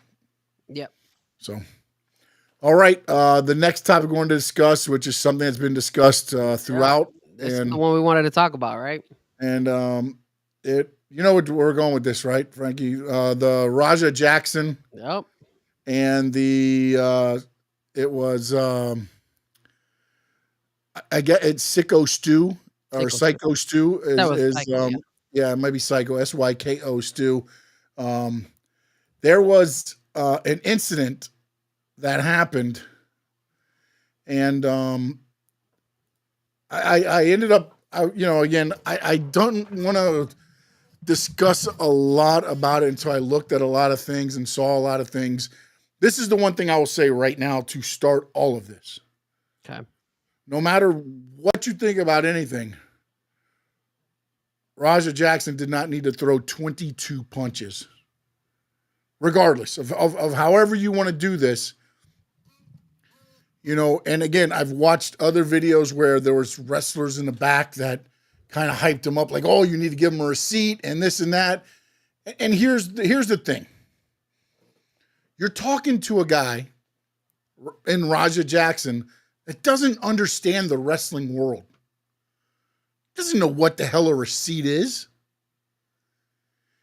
And a receipt is something where if I punch you in the ring, you punch me back. That's a receipt. A receipt isn't trying to kill you. You know what I'm saying? Like, this is where, and again, I'm going off of what I've been reading. I don't know how many stories have come out, but apparently there was an altercation before that. Knox Pro said this was set up to be an angle that somebody took a selfish act on. Apparently there was a bottle or a can or something. I've heard different things said that Psycho Steve ended up hitting Raja Jackson in the back of the head. Was that the video? This was hours earlier. To set up what was supposed to go down this part that I'm going to show you in a minute.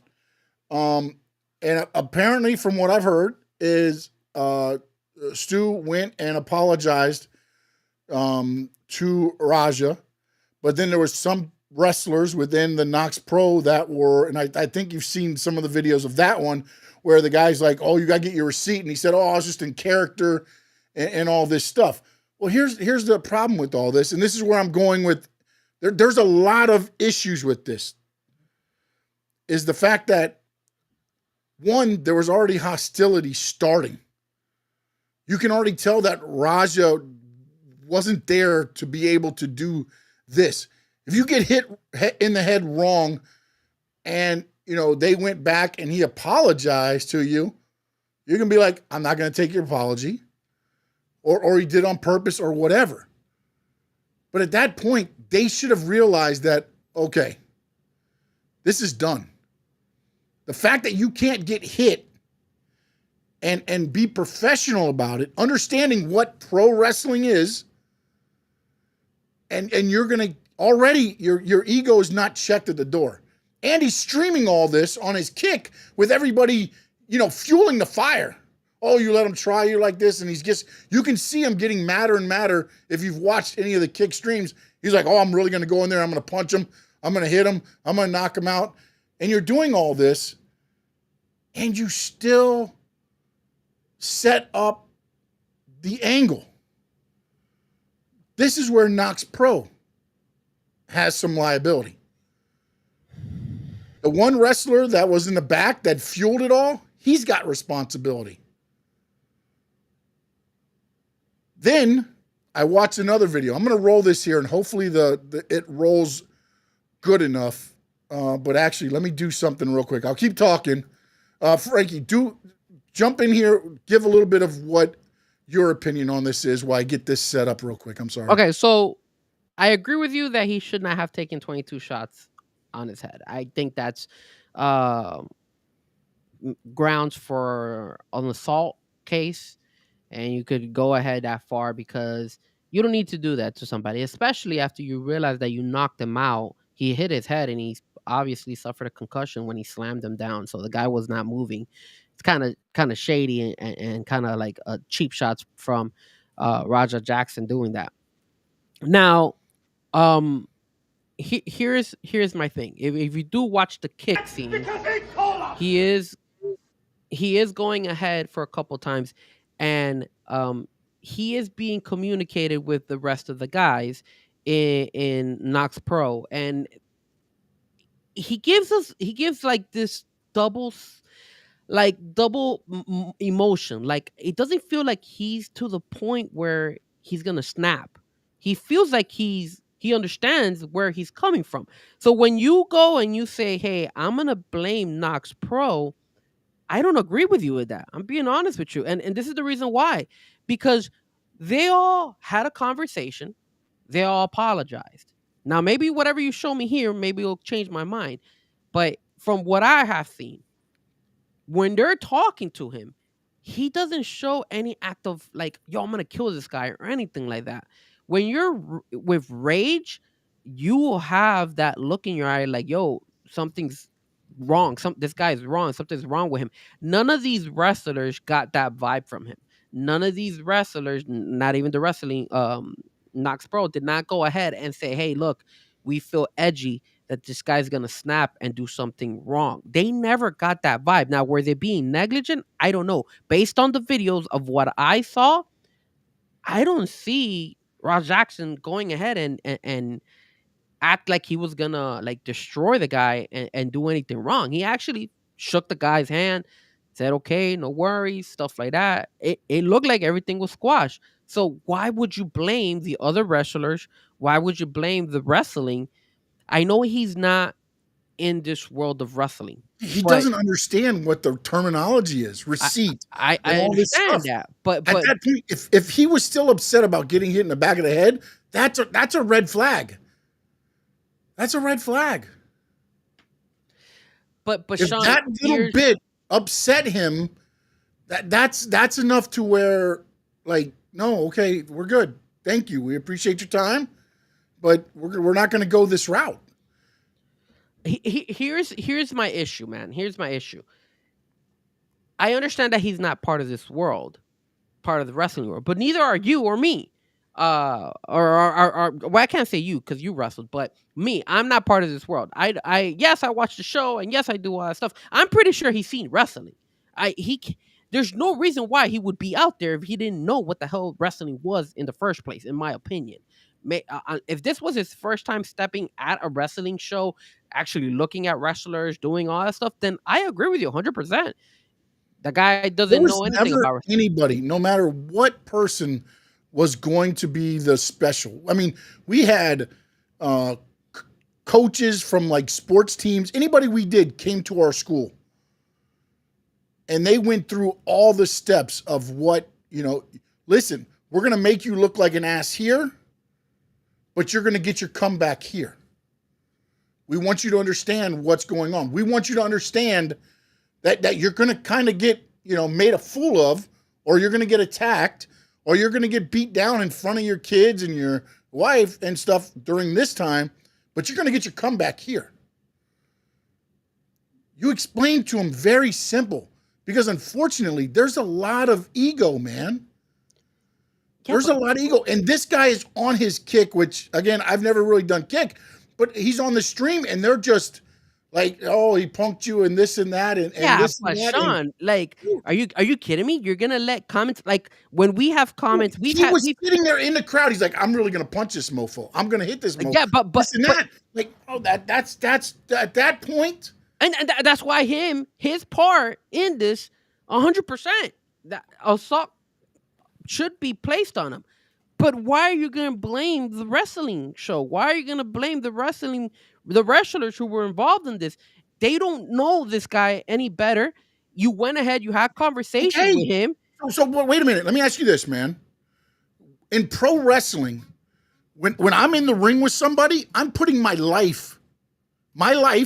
livelihood in their hands. If I don't trust them, I'm not doing business with them. But did you get the vibe that any of those guys felt like they didn't trust him? After the whole incident, after they apologized, after the guy was telling him, hey, look, you're going to get your receipts and all this stuff. And none of those guys, when you're dealing with somebody, you don't have to be a wrestler, just a normal person. Just go ahead. And I'll give you a perfect example. I went to go see my boy. He was DJing at a club, a small like club / bar. We were there, and there was an altercation where it got heated, that some girls were saying some things to the other girls, and there were different groups. There was like 5 on 6 or something like that. Well, anyways, they closed down because they closed early. It was for brunch. We step outside, and as I'm walking, I'm with my brother. There's this big, tall black guy. I'll never forget him. And he looked like he ready to punch somebody. Like this motherfucker was ready to fucking knock anybody out. The moment you look at him, he was already gonna go ahead and like call something. We already knew that. So I already know that once I see that guy, I'm not gonna approach that guy. I can't talk to that guy because that guy has so much adrenaline to him that he could actually hurt me. I didn't get that from Raja Jackson. I didn't get that. They were still talking to him. The wrestlers were still talking to him. The wrestlers were still telling him all this stuff, and he was responsive. And in no time did you see that guy like crunch his hands and be like, yeah, I'm going to fuck that guy up or anything like that. He never did any of that. He misled those guys. That's what he did. He did on the stream, though. That's what I'm saying. On the stream, when he's sitting in the front row, he is saying, I'm really going to hit this guy. I don't remember. I remember him. I don't remember him saying, "Oh, I'm gonna swing at him 22 times." I just remember him saying, "Yeah, I'm gonna get him back." Raja, prior to when he did, he said, "It's always been my dream to fuck up a pro wrestler," and he was really going to hit him. This is what he's telling his stream. Damn. Well, that's why when it comes to him, I agree 100% that guy has a lot of blame, all the blame. But I can't blame the wrestlers because what he's saying to his kick fans watching is not what he's portraying to the wrestlers on that program, on that indie show, and to that organization, to Knox Pro. He's not portraying that. He's showing them a different face. As a company, you've got to step up and do what's right for you. But how do you know? Company. How do you know that he's going to go ahead and do that to somebody? Listen. First off, here we go. If as soon as the first incident happened, if he was upset about getting hit in the back of the head, that should be a flag right there, man. Yeah, and then the guy apologized. Yes, then you see him shaking hands and saying, "Great, it's done. Okay, done." But we're not going to continue it any further because we can see that this is not going. Dude, if you're already worried about that. Like, if you show the video of him apologizing and you take a look at Raja Jackson, he's not showing any signs of like, yo, I'm going to fuck him up. He didn't show that. He is misleading to everybody around him. He's actually acting like, yeah, I accept his apology. But behind the scenes in his kick, he's like, nah, screw you guys. I'm going to fuck this guy up. And so that's why I don't give him any leeway for what he did. That guy sucks, and that guy needs to be punished. I'm going to go into this a little bit more here. And again, the 100% blame. This is a part where like this can go like 300% blame in a way, because I blame Knox Pro. I blame any of the wrestlers that were instigating in the back, telling them you go out and get receipts, because this guy doesn't know what is a receipt and what isn't a receipt. This goes back to where a lot of people are also talking about Mark Henry. When Mark Henry first came into the wrestling business, he didn't understand. He did not understand like all this, the ins and outs of everything. WWE was going to let him go because he was going to hurt somebody. They sent him to Canada, to the dungeon, to work with the Hearts. And they taught him pro wrestling. Because again, he's coming from a place where I'm the world's strongest man. Nobody's going to punk me. Nobody's going to do this. Nobody's going to do that. So, and again, and Karun is kind of going where I'm going at. Because, again, you can accept an apology, but this is where I blame Knox Pro. Because at that point, if you already have to apologize to him for that, like, he's about to get his payback from what happened. Whatever the incident was that happened earlier, again, as I told you, we used to tell him, look, you're going to get made a fool of, you're going to get your ego crashed a little bit, but then you're going to get your comeback here. And he went on Kick, and again, I don't know what all the comments were saying, but you could see him sitting in the front row, and you could see him festering. And as I just read what he said there, it's always been my dream. Again, now is he doing this in, whatever? If he's doing, you think he's doing it in a character or whatever else there. But now I want to play this for you, because this came from a front row seat that leads in. Now, I'm hoping it plays well. If it doesn't, I'll try to get it to where I want to get it to, because I want to show you something else to where this goes with what Frankie's saying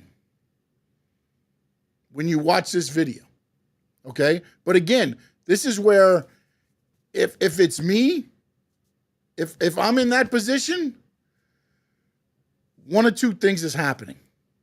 I've already communicated with somebody else, either in the back or in this match, that I'm not feeling comfortable with this. If it goes sideways, make sure you're there. Okay? Because I'm going to play this, and you're going to see a couple instances where how it plays out. Because as Frankie says, he apologized, and I'm thinking what they thought is exactly what Frankie said. Everything's good. We're good. Let's go. Okay? So now I'm going to try to play this through. It's going to be a little bit toward the end of their match here at the Knox Pro match. This is when Raja comes in with Psycho Stu. And I'm going to stop it on a couple of things and explain what's going on a little bit. And it'll give you a little bit more of almost to help where Frankie was going.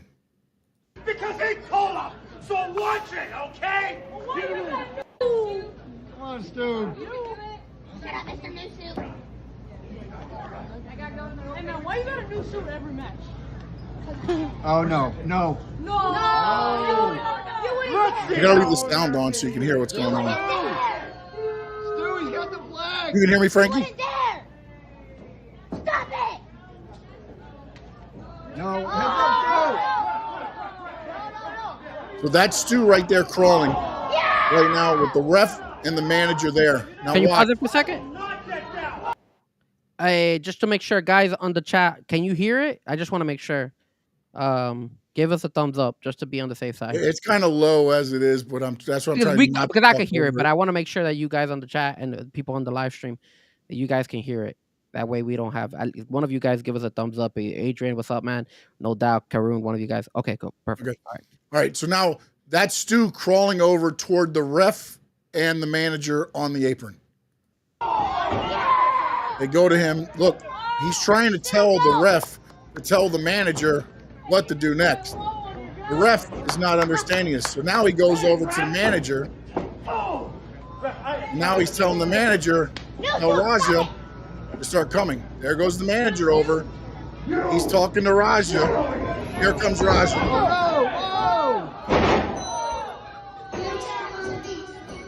There goes the slam. He's already out. And then the punch is consumed.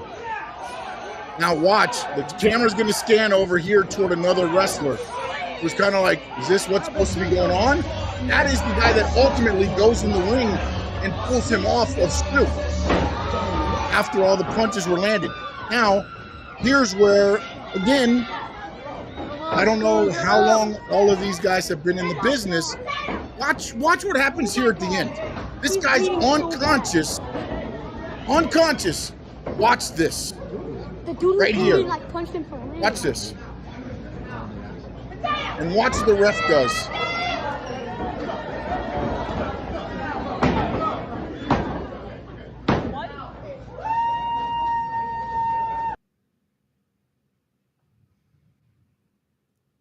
He does a 3 count while this guy's laying in the ring, unconscious. Wow. Like, and again, this is where, like, to me, there's nothing that can say that Raja wasn't, but to me, it shouldn't have got to that point, is what I'm trying to say. That's where I put a little bit of the blame on Knox Pro. And I can understand what you're saying. They might have thought that everything was okay. But to me, the fact that we're already apologizing 2 hours before a show starts over something that we were trying to build, that's a red flag to me, man. All right, let me ask something. Social media and everything else, again, it may have got to him. Maybe he was good, and then on the social media, but again, this is when you're dealing with somebody that's not from the wrestling world who feels like they got punked out, and now they don't understand that this guy thinks he's giving you his body because he trusts you, which I would never do if it's the first time I work with somebody. And then you get taken advantage of like that. Here's my first train of thought, and again, correct me if I'm wrong, because I know you've wrestled. I haven't. I'm just a fan from outside. But if you're the referee and you start seeing this guy lay punches like that, why didn't the referee say something, or why didn't the referee get involved? There was a couple wrestlers that try to pull on and they just back off of him. Like, no, dude. Yeah, like you could tell that he be there for your people. Like that. Look, me and you might hate each other, but if somebody jumps in the ring to come after, it happened in a Stone Cold Triple H match. Stone Cold's laying down, a guy jumps in the ring, and Triple H is bombarding the guy at a live event. But when it comes to that, I do, I do criticize that the other wrestlers there did not have his back. And maybe the ref wasn't, he's not a wrestler. Maybe he's afraid. Maybe he didn't know any better. But as soon as I would have seen that, I would have said something. I would have done like this to somebody. That's the whole thing. At that point, it's like, bro, this isn't. Look, he lands one really hard, like Travis Scott, one slap. He leaves. You think if he would have turned around and did 22 punches, somebody else isn't like in there like, what the fudge are you doing? Now, Karoon has a question for you, Sean, Mm-hmm. which is a good question. Let's see if you could answer that for him. Yeah, they do sign documents, but it's not going to help you in this instance because this wasn't part of the show. Might have been the slam where you knocked them out because, again, as a wrestler, you're taught you tuck your head, you kind of go limp. The problem with that is when he slammed him down, because he was limp, his head hit the mat and it knocked him out. That's a UFC slam. That's what, and again, this is where it goes with pro wrestling, where you are just an inch away from doing legit shit. These guys are putting their bodies on the line, and the chokes, the arm's not underneath the throat, but it's wrapped right here. If I wanted to take advantage of you, I could. That's where that trust comes in. I have to trust that you're gonna, be there when I jump. I got to trust that you're going to take care of me when you pick me up to slam me and not drop me on my head, or you do a belly to back suplex or something like that. You are putting your trust in there. If there is an ounce of that, I don't know you or it's the first time we're working, there's certain moves. And again, I'm not in WWE and things like that. It's different because they're working out before the show if they haven't worked before. But if I'm going to a new area, keep it simple, stupid. Yeah, so You're not going to get me up on like a superplex or something the first time I wrestle you. I don't care, unless you're a guy coming from, WWE or somebody that I know that, okay, you'll take care of me. But if it's me and Frankie and it's the first time I'm meeting Frankie, no, we're not doing crazy stuff. Yeah, I'll work you. We'll have some fun. We'll do our thing. And then I grow into, okay, I know you can work and I'll do more stuff with you. Yeah, it's like when we joke around and you're like, Frankie, I'm gonna throw you through a table, something like that. I'm not gonna go and just tell you, hey, Sean, go ahead and throw me through the table. That's the first move. No, I want you. I gotta see what I could take, how to bump correctly and all that stuff. Let me ask you something because you mentioned something very crucial here, is that you would not have allowed him to pick you up and done that move. So in a way, can you who is to blame for that? Is it Knox Pro for going ahead and allowing that? Or is it Psycho Stu for going ahead and agreeing to letting him pick him up like that and do that move? No, I mean, ultimately, the blame is on, to me, Raja and Knox Pro, but also as I'm not also going to allow him. Again, you had a good point. I'm not saying that your point's not valid where they thought everything was good. But to me, a red flag would be, wait, you're already complaining because you got hit in the back of the head, which apparently was agreed upon. That was a part of the angle that was going to be the reason why you're coming in the ring at the end of the night. Yeah. You know what I'm saying? And now it's already somewhere I'm sorry. And then you pull this. Well, that's the part that's to me where it falls on Knox Pro and on any of the wrestlers that were back there instigating. I don't give a shit if you're in character or not. If you're telling this guy that has no clue and you're throwing gas on his, his anger already built up, that's bullshit, man. Yeah, but that's where you and me disagree because you're right, but at the same time, I get the vibes, and if I wish we had the video to show you guys when the other wrestler is pumping him up, telling him about receipts and all that stuff, and you see Raja just going ahead and nodding. He's like, okay, I got you. Like, there's no signs of him going ahead and saying, yo, I'm gonna F this guy up. Nothing compared to what he was saying on his Kick Live. When he's saying, okay, I got you, do you think he understands what a receipt is? But Sean, I've never been a wrestler. I know what a receipt is. He's in. Unless he's living beyond. Unless he's living on from something that happens in the ring. If I stiff you with the forearm, then you give me a receipt back. Yeah, but a receipt isn't a calculated attempt at murder. Correct, but that's why I say Raja is there to blame 100% because he took it to that extreme. But that's not the signs he was showing to Knox Pro and to the other wrestlers that were around him. I mean, that's why I don't want to knock. If there's one thing I will knock the other wrestlers, not Knox Pro so much, but the wrestlers, is the fact that once you started seeing him lay punches that were connecting, nobody went in there immediately and tried to jump and try to stop him. That I blame the wrestler. I'll be like, yo, you should have reacted like the example that you use about Stone Cold and Triple H back then. That Triple H immediately let that shit go and immediately started attacking the fan that was attacking Stone Cold. You ain't gonna touch my boy because at the end of the day, this is our wrestling company. This is our wrestling. We're brotherhood and all that stuff in the end. And screw you, you're not part of the show. That I could criticize them. That I will go 100% with you. But before the actual whole incident, I don't see anything that should give me any signs. And it's obvious that those guys did not have any sign or got any feel that this guy was going to take it to that level. And on top of that, he's not living underneath a rock. He must watch wrestling. Even if he wasn't involved in the show, you know what is wrestling is. You know that wrestling is calculated moves. It's not something to that extreme. So I don't know what happened that guy's head clicked. Look at what happened. Look at what Rampage said afterwards. I mean, there's a lot coming out that the guy's had issues. And again, I get it. Knox Pro might not know that, but there was a red flag there to be like, okay, we need to protect our guys. This isn't going to work.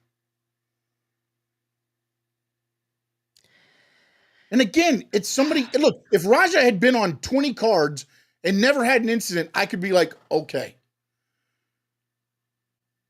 But you don't know. That's the problem. What has he had it? Take the precaution to be like.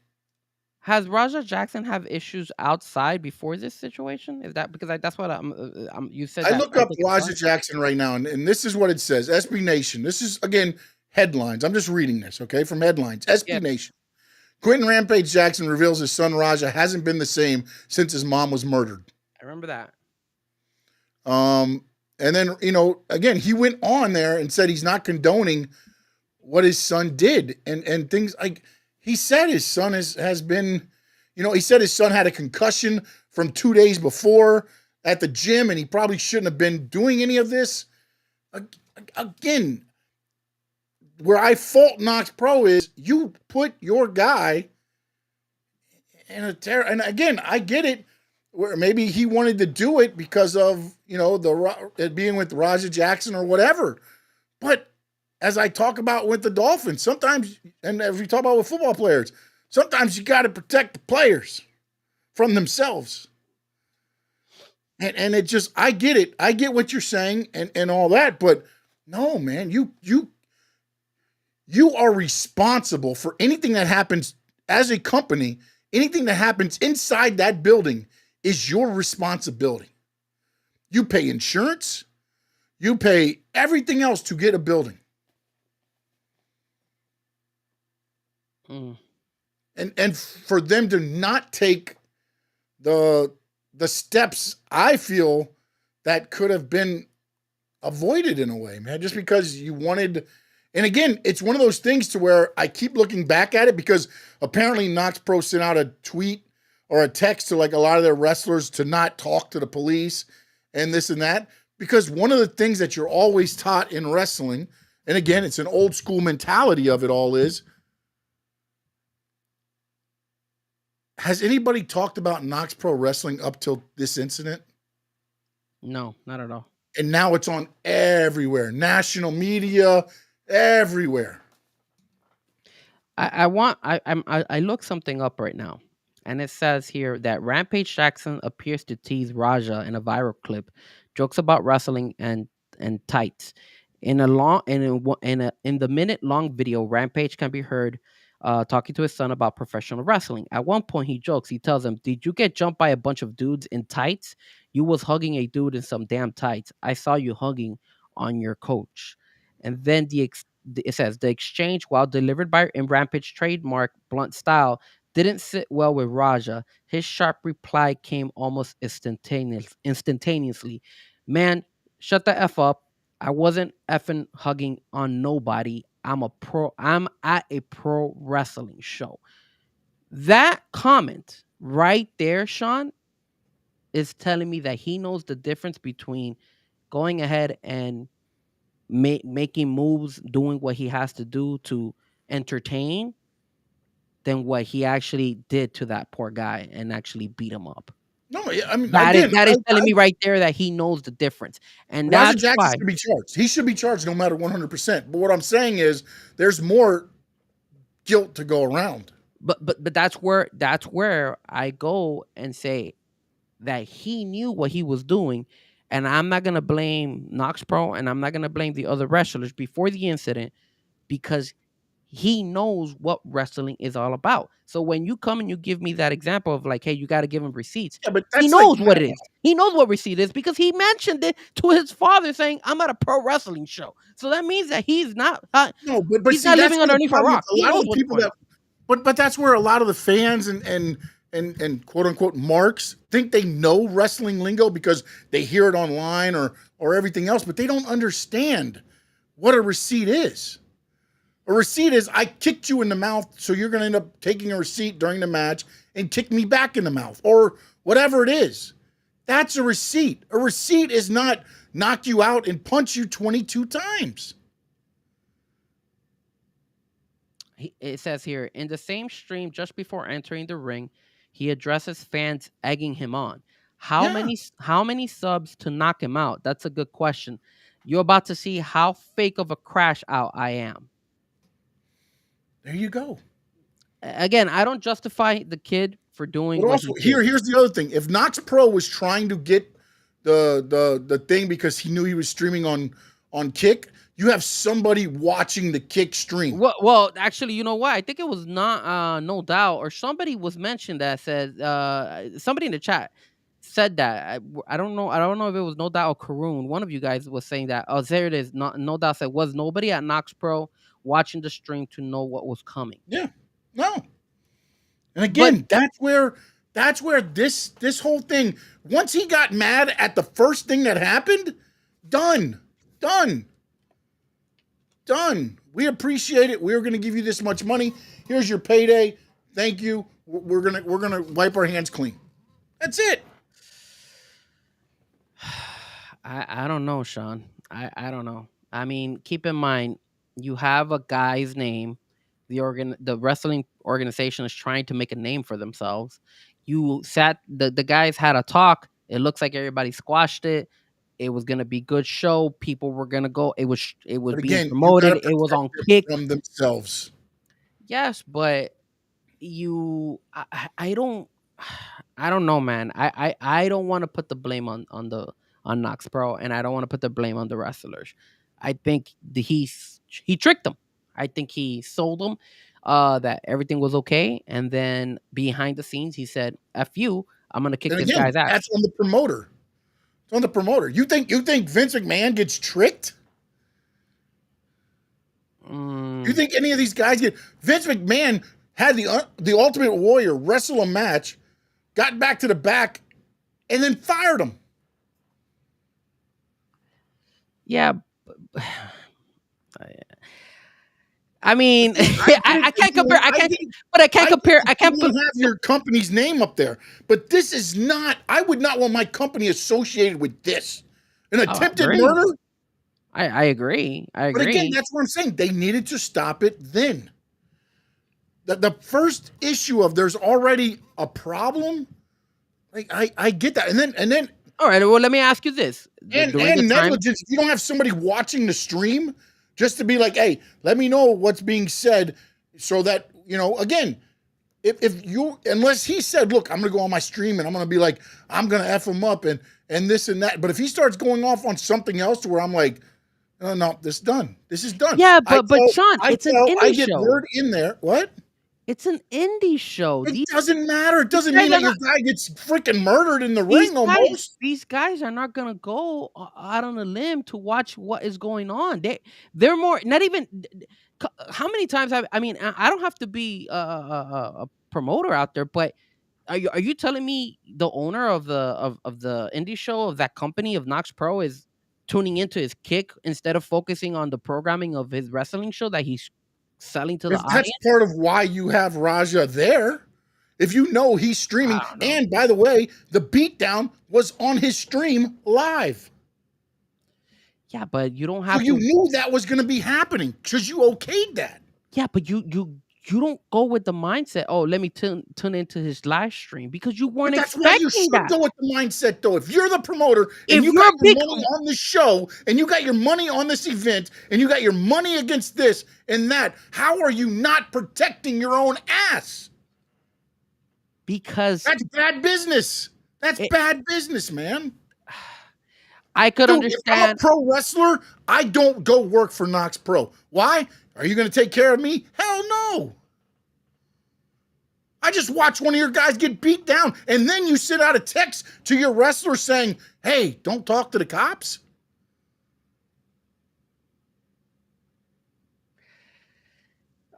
When it comes to don't talk to the cops. But no, nothing. That's straight bullshit, man. When I can get you when you bullshit, look, bro. I get you 100% when don't talk to the cops. That's fucked up. I'm not gonna lie. But when you go and you're telling me, hey, are you watching the stream and all that stuff?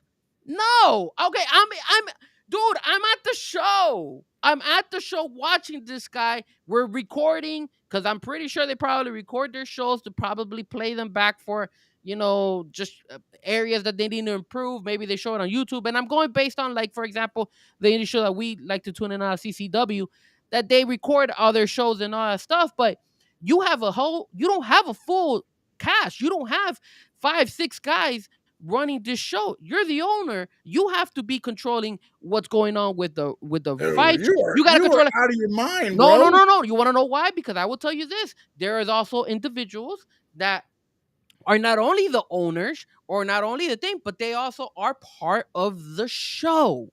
So we don't know what is going on. If I'm an owner, I'll give you an example. You've got people though to watch that shit for you. No, why would you? I was on a show, an indie show, and there was probably 7 or 8 people backstage working stuff, making sure you were in spots that you needed to be in and everything else. 7 or 8 people. Correct. For your show, your wrestling show. You don't gonna have one or one out of those 8 people watching a kick stream. I'm sorry, you're not. I am if it's part of my damn show. I want to know what the hell's going on, what his mentality is. I don't know, dude. If you're saying, yes, go on your kick stream and do whatever, talk to your crowd, I would double back to make sure. I want to see what his thought process is.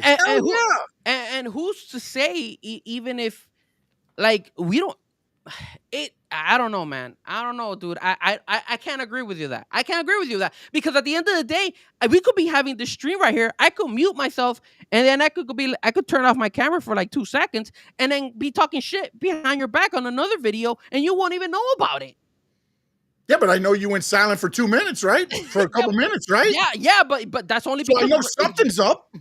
But that's because it's you and me on this show. But when you're doing a whole program, a whole wrestling show, why in the world, as a person, you see him, he's there, he's sitting on the audience. Why in the world am I gonna be watching his kick? I don't. You know what I do? I go up to a guy and I say, "Hey, what are you doing right now? Nothing. I'm gonna give you $20. Go on Kick, watch that stream. Let me know if anything goes off that's unusual." I'm right here behind this curtain. I agree. If something happens, just flip it and go, "Hey, this is what he's saying. This is what he's doing." I agree, but tell me a time when you've seen a guy be live streaming stuff and then cause an assault like this.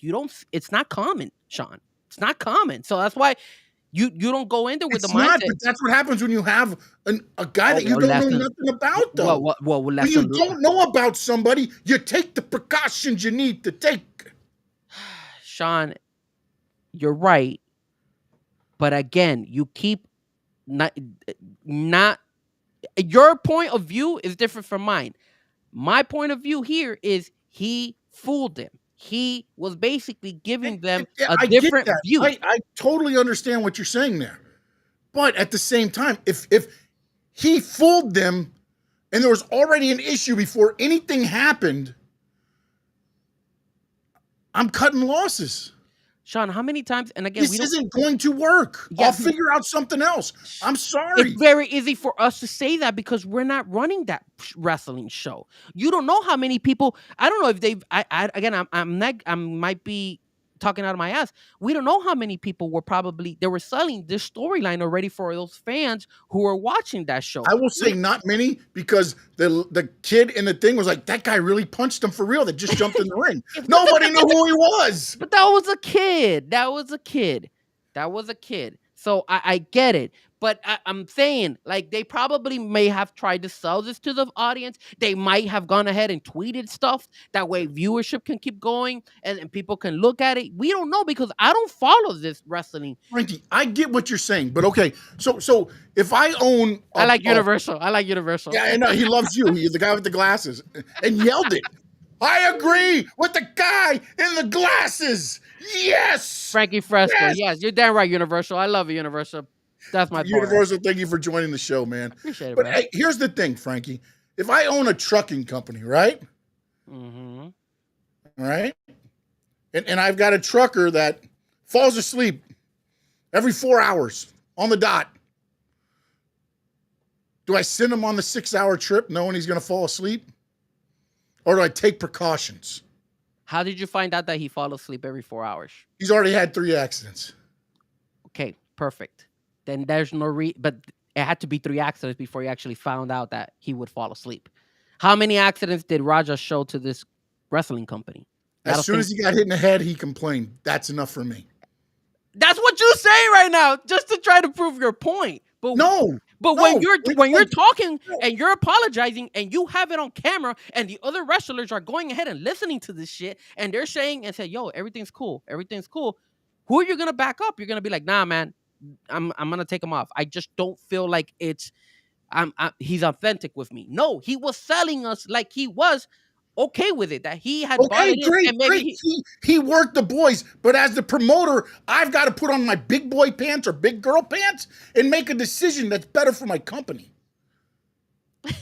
Yo, shout out to why didn't you fire him? Good job, Universal. You're right. 2 days left until end of the end of the Peacock era. Yep.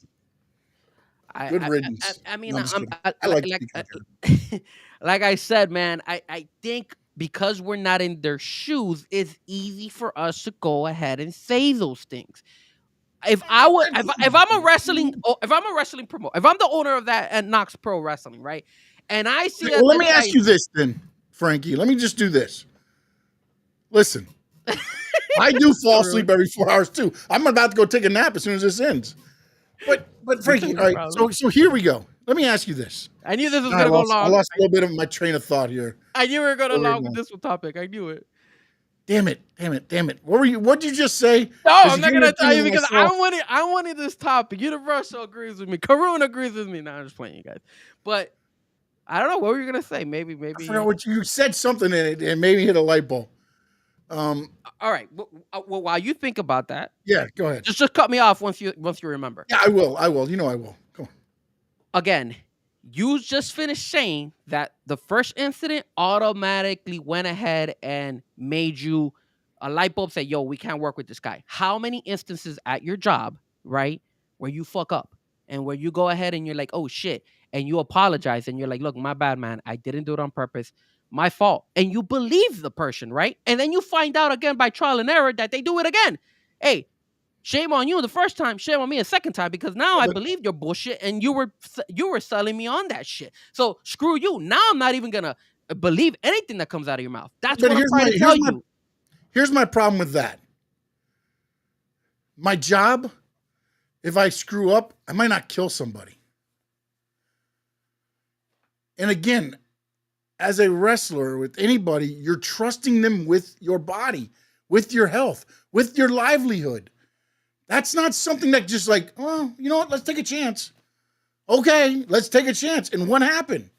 And I get it. That's hindsight. Why do you feel that way? But at the same time, like, because I've seen people get dropped on their heads. I've been hit with a fucking lobster pot and I couldn't go to work for 3 days because my face was out to here. Yes, but when you go ahead, haven't you ever run into a situation when you're talking? It could be anything. It doesn't necessarily have to be wrestling. But you go into. But Frankie, the difference is with wrestling, it's a livelihood. If he would have stand up higher than just on his shoulders, he could have broke his neck.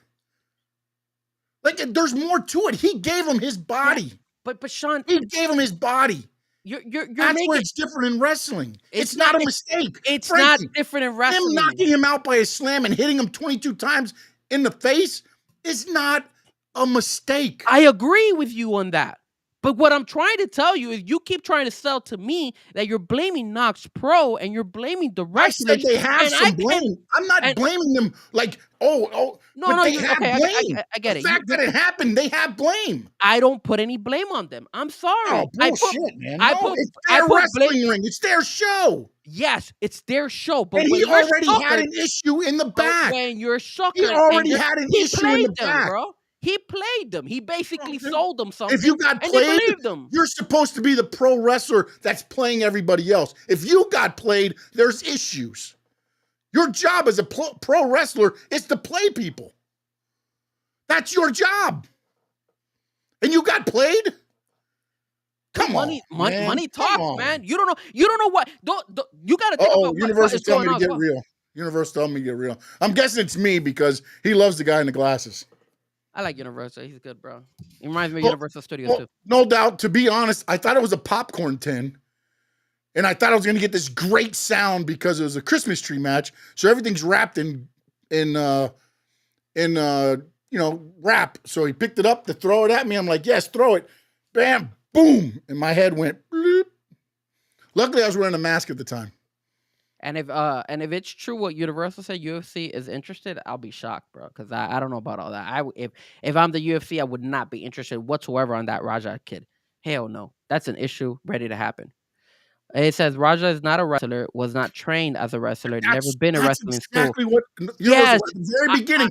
I said understand that. You I put understand. a guy that is not in the wrestling world and expected him to be a wrestler. I understand. No, but you guys, Sean, I understand that, and I'm not justifying the kid, but I'm also Universal, you're my favorite guy. Thank you.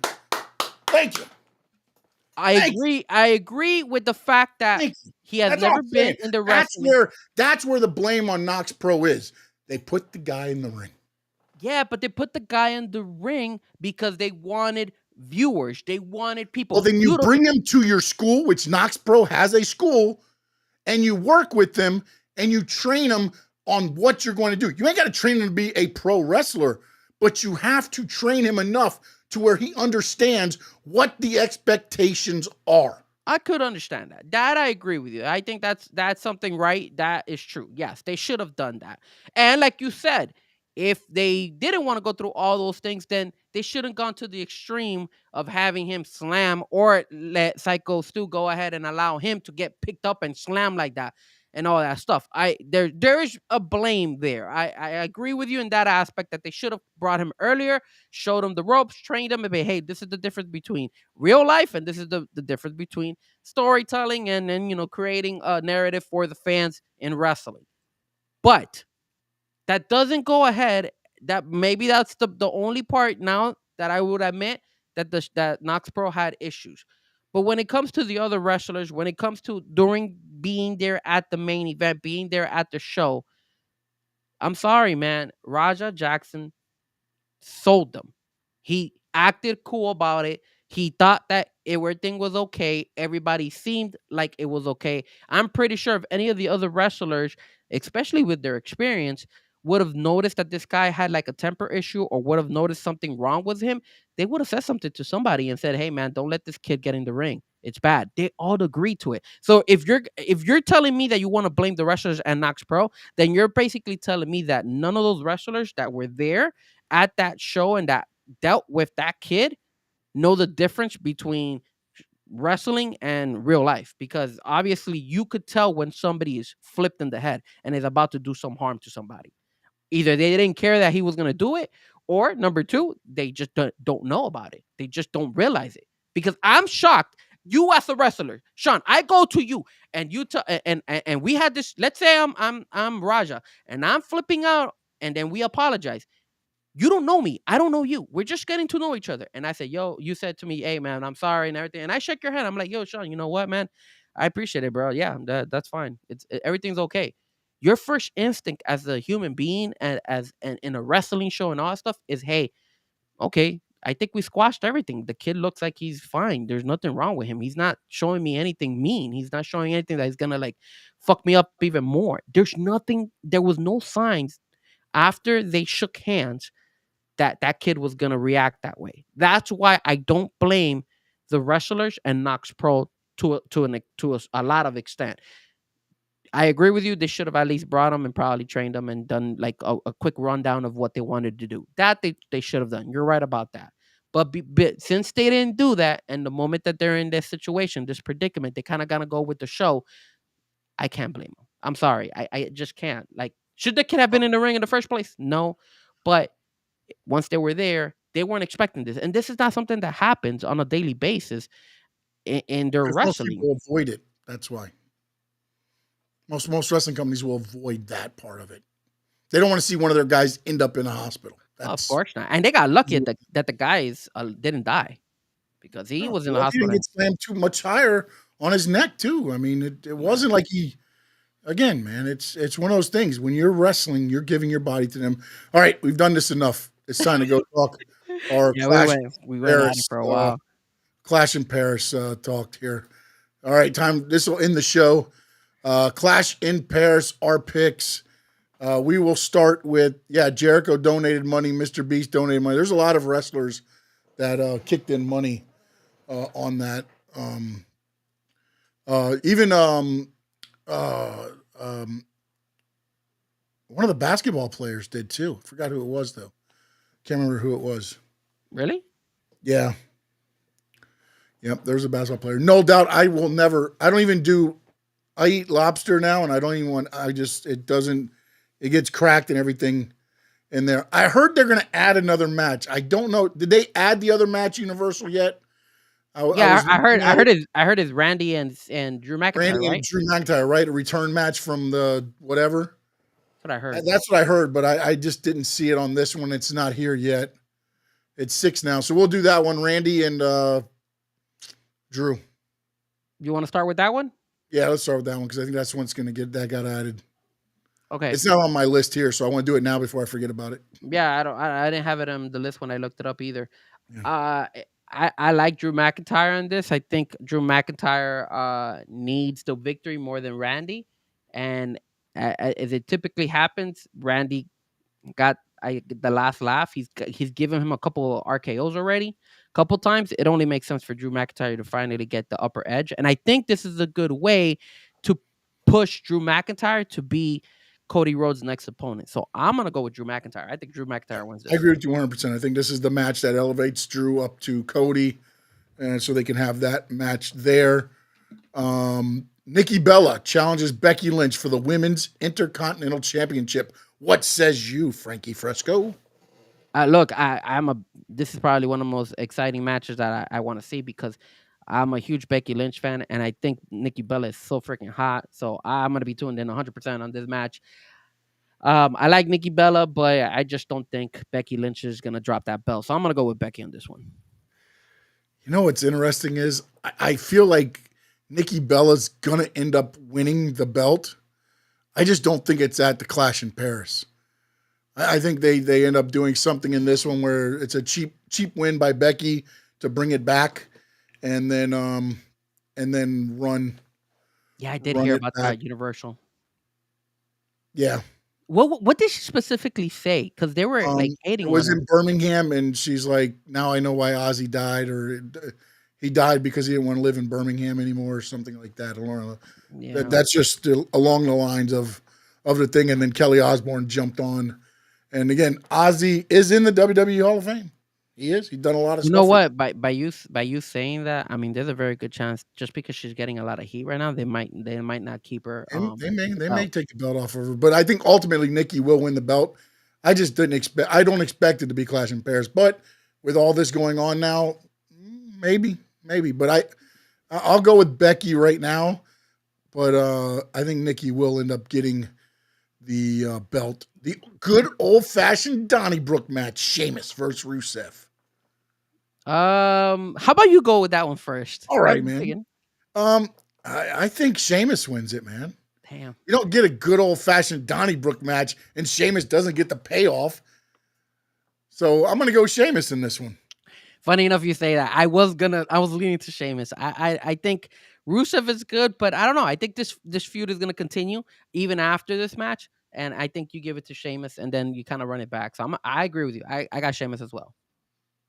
The Tribal Thief takes on the Tribal Chief.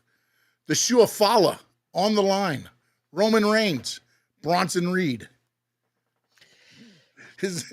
Are we talking about this one, or what are we doing here? I mean, logic sense is that Roman Reigns wins this all day. But I'm also thinking, how is Seth Rollins or if Braun Breaker, any of these guys going to get involved?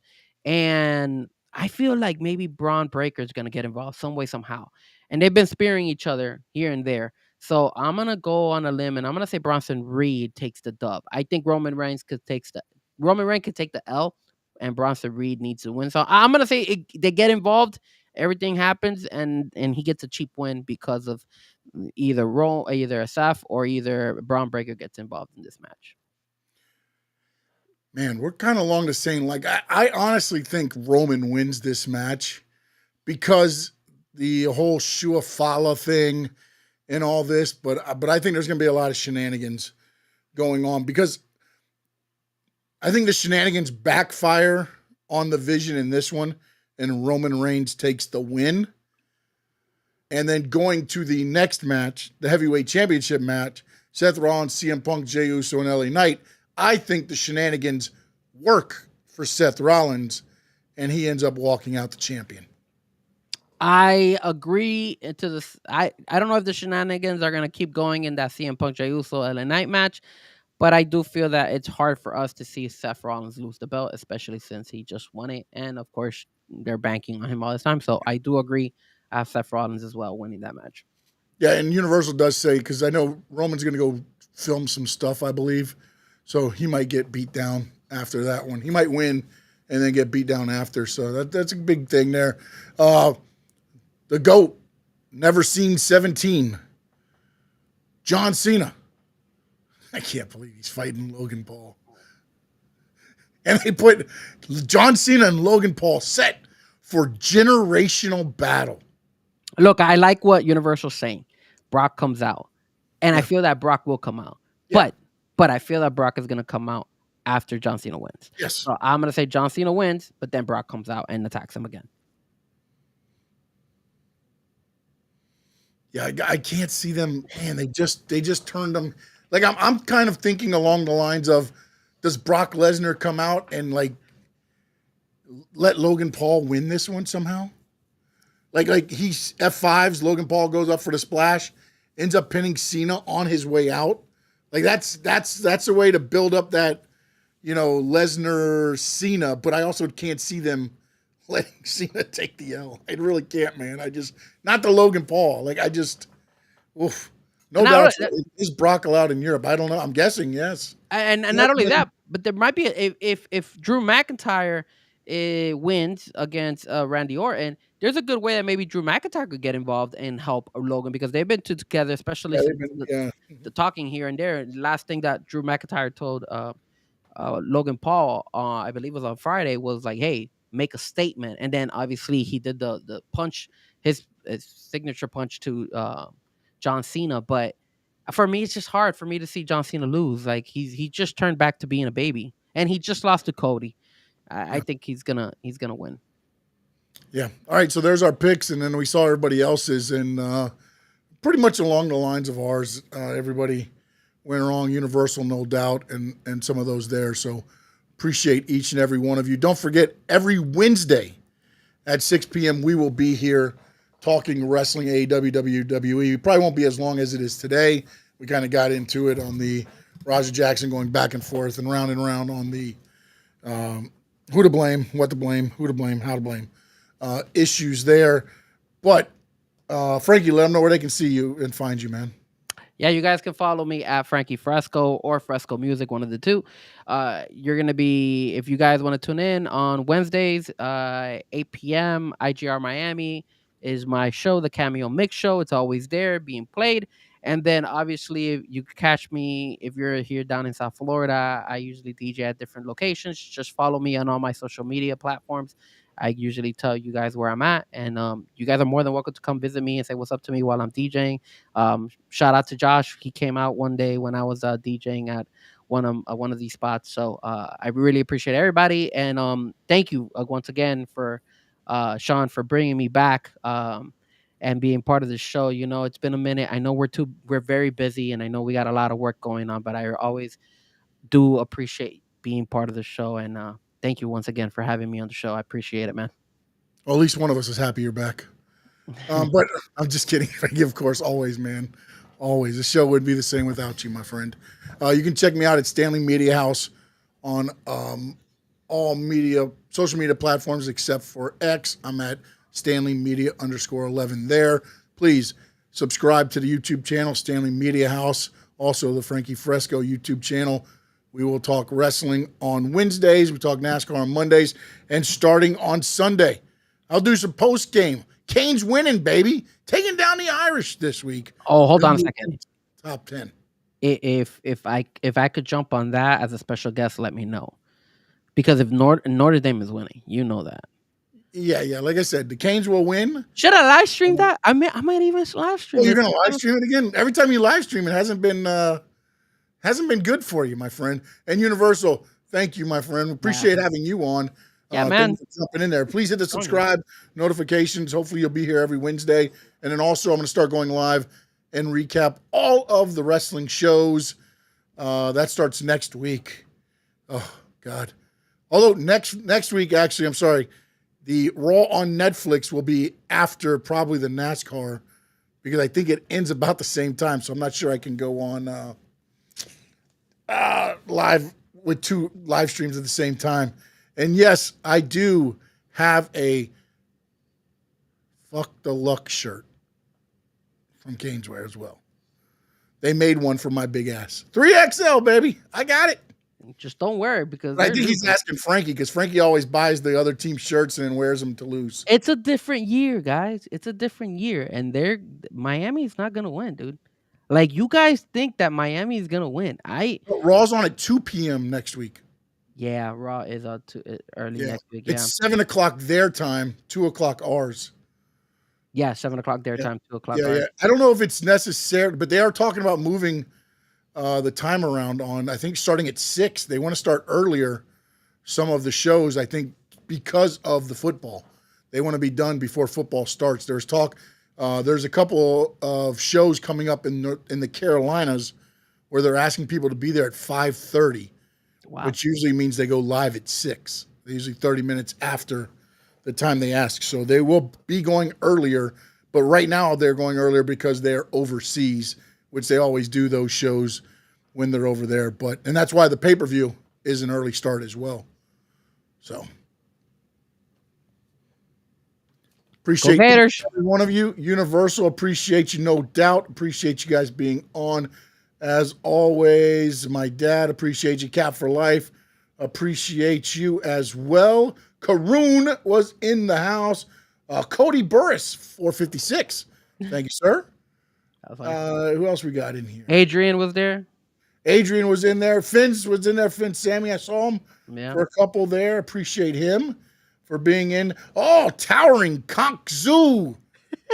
Appreciate you as always. The great Josh was in earlier. EA Minutes was in as well. He never got to me on my DMs, but we need to get him back in and get him on the stream one time. And until next Wednesday, the Squared Circle Digest will return for the great Frankie Fresco. I'm Sean Stanley. In the words of the great Gordon Soley, so long from the sun, shine, state.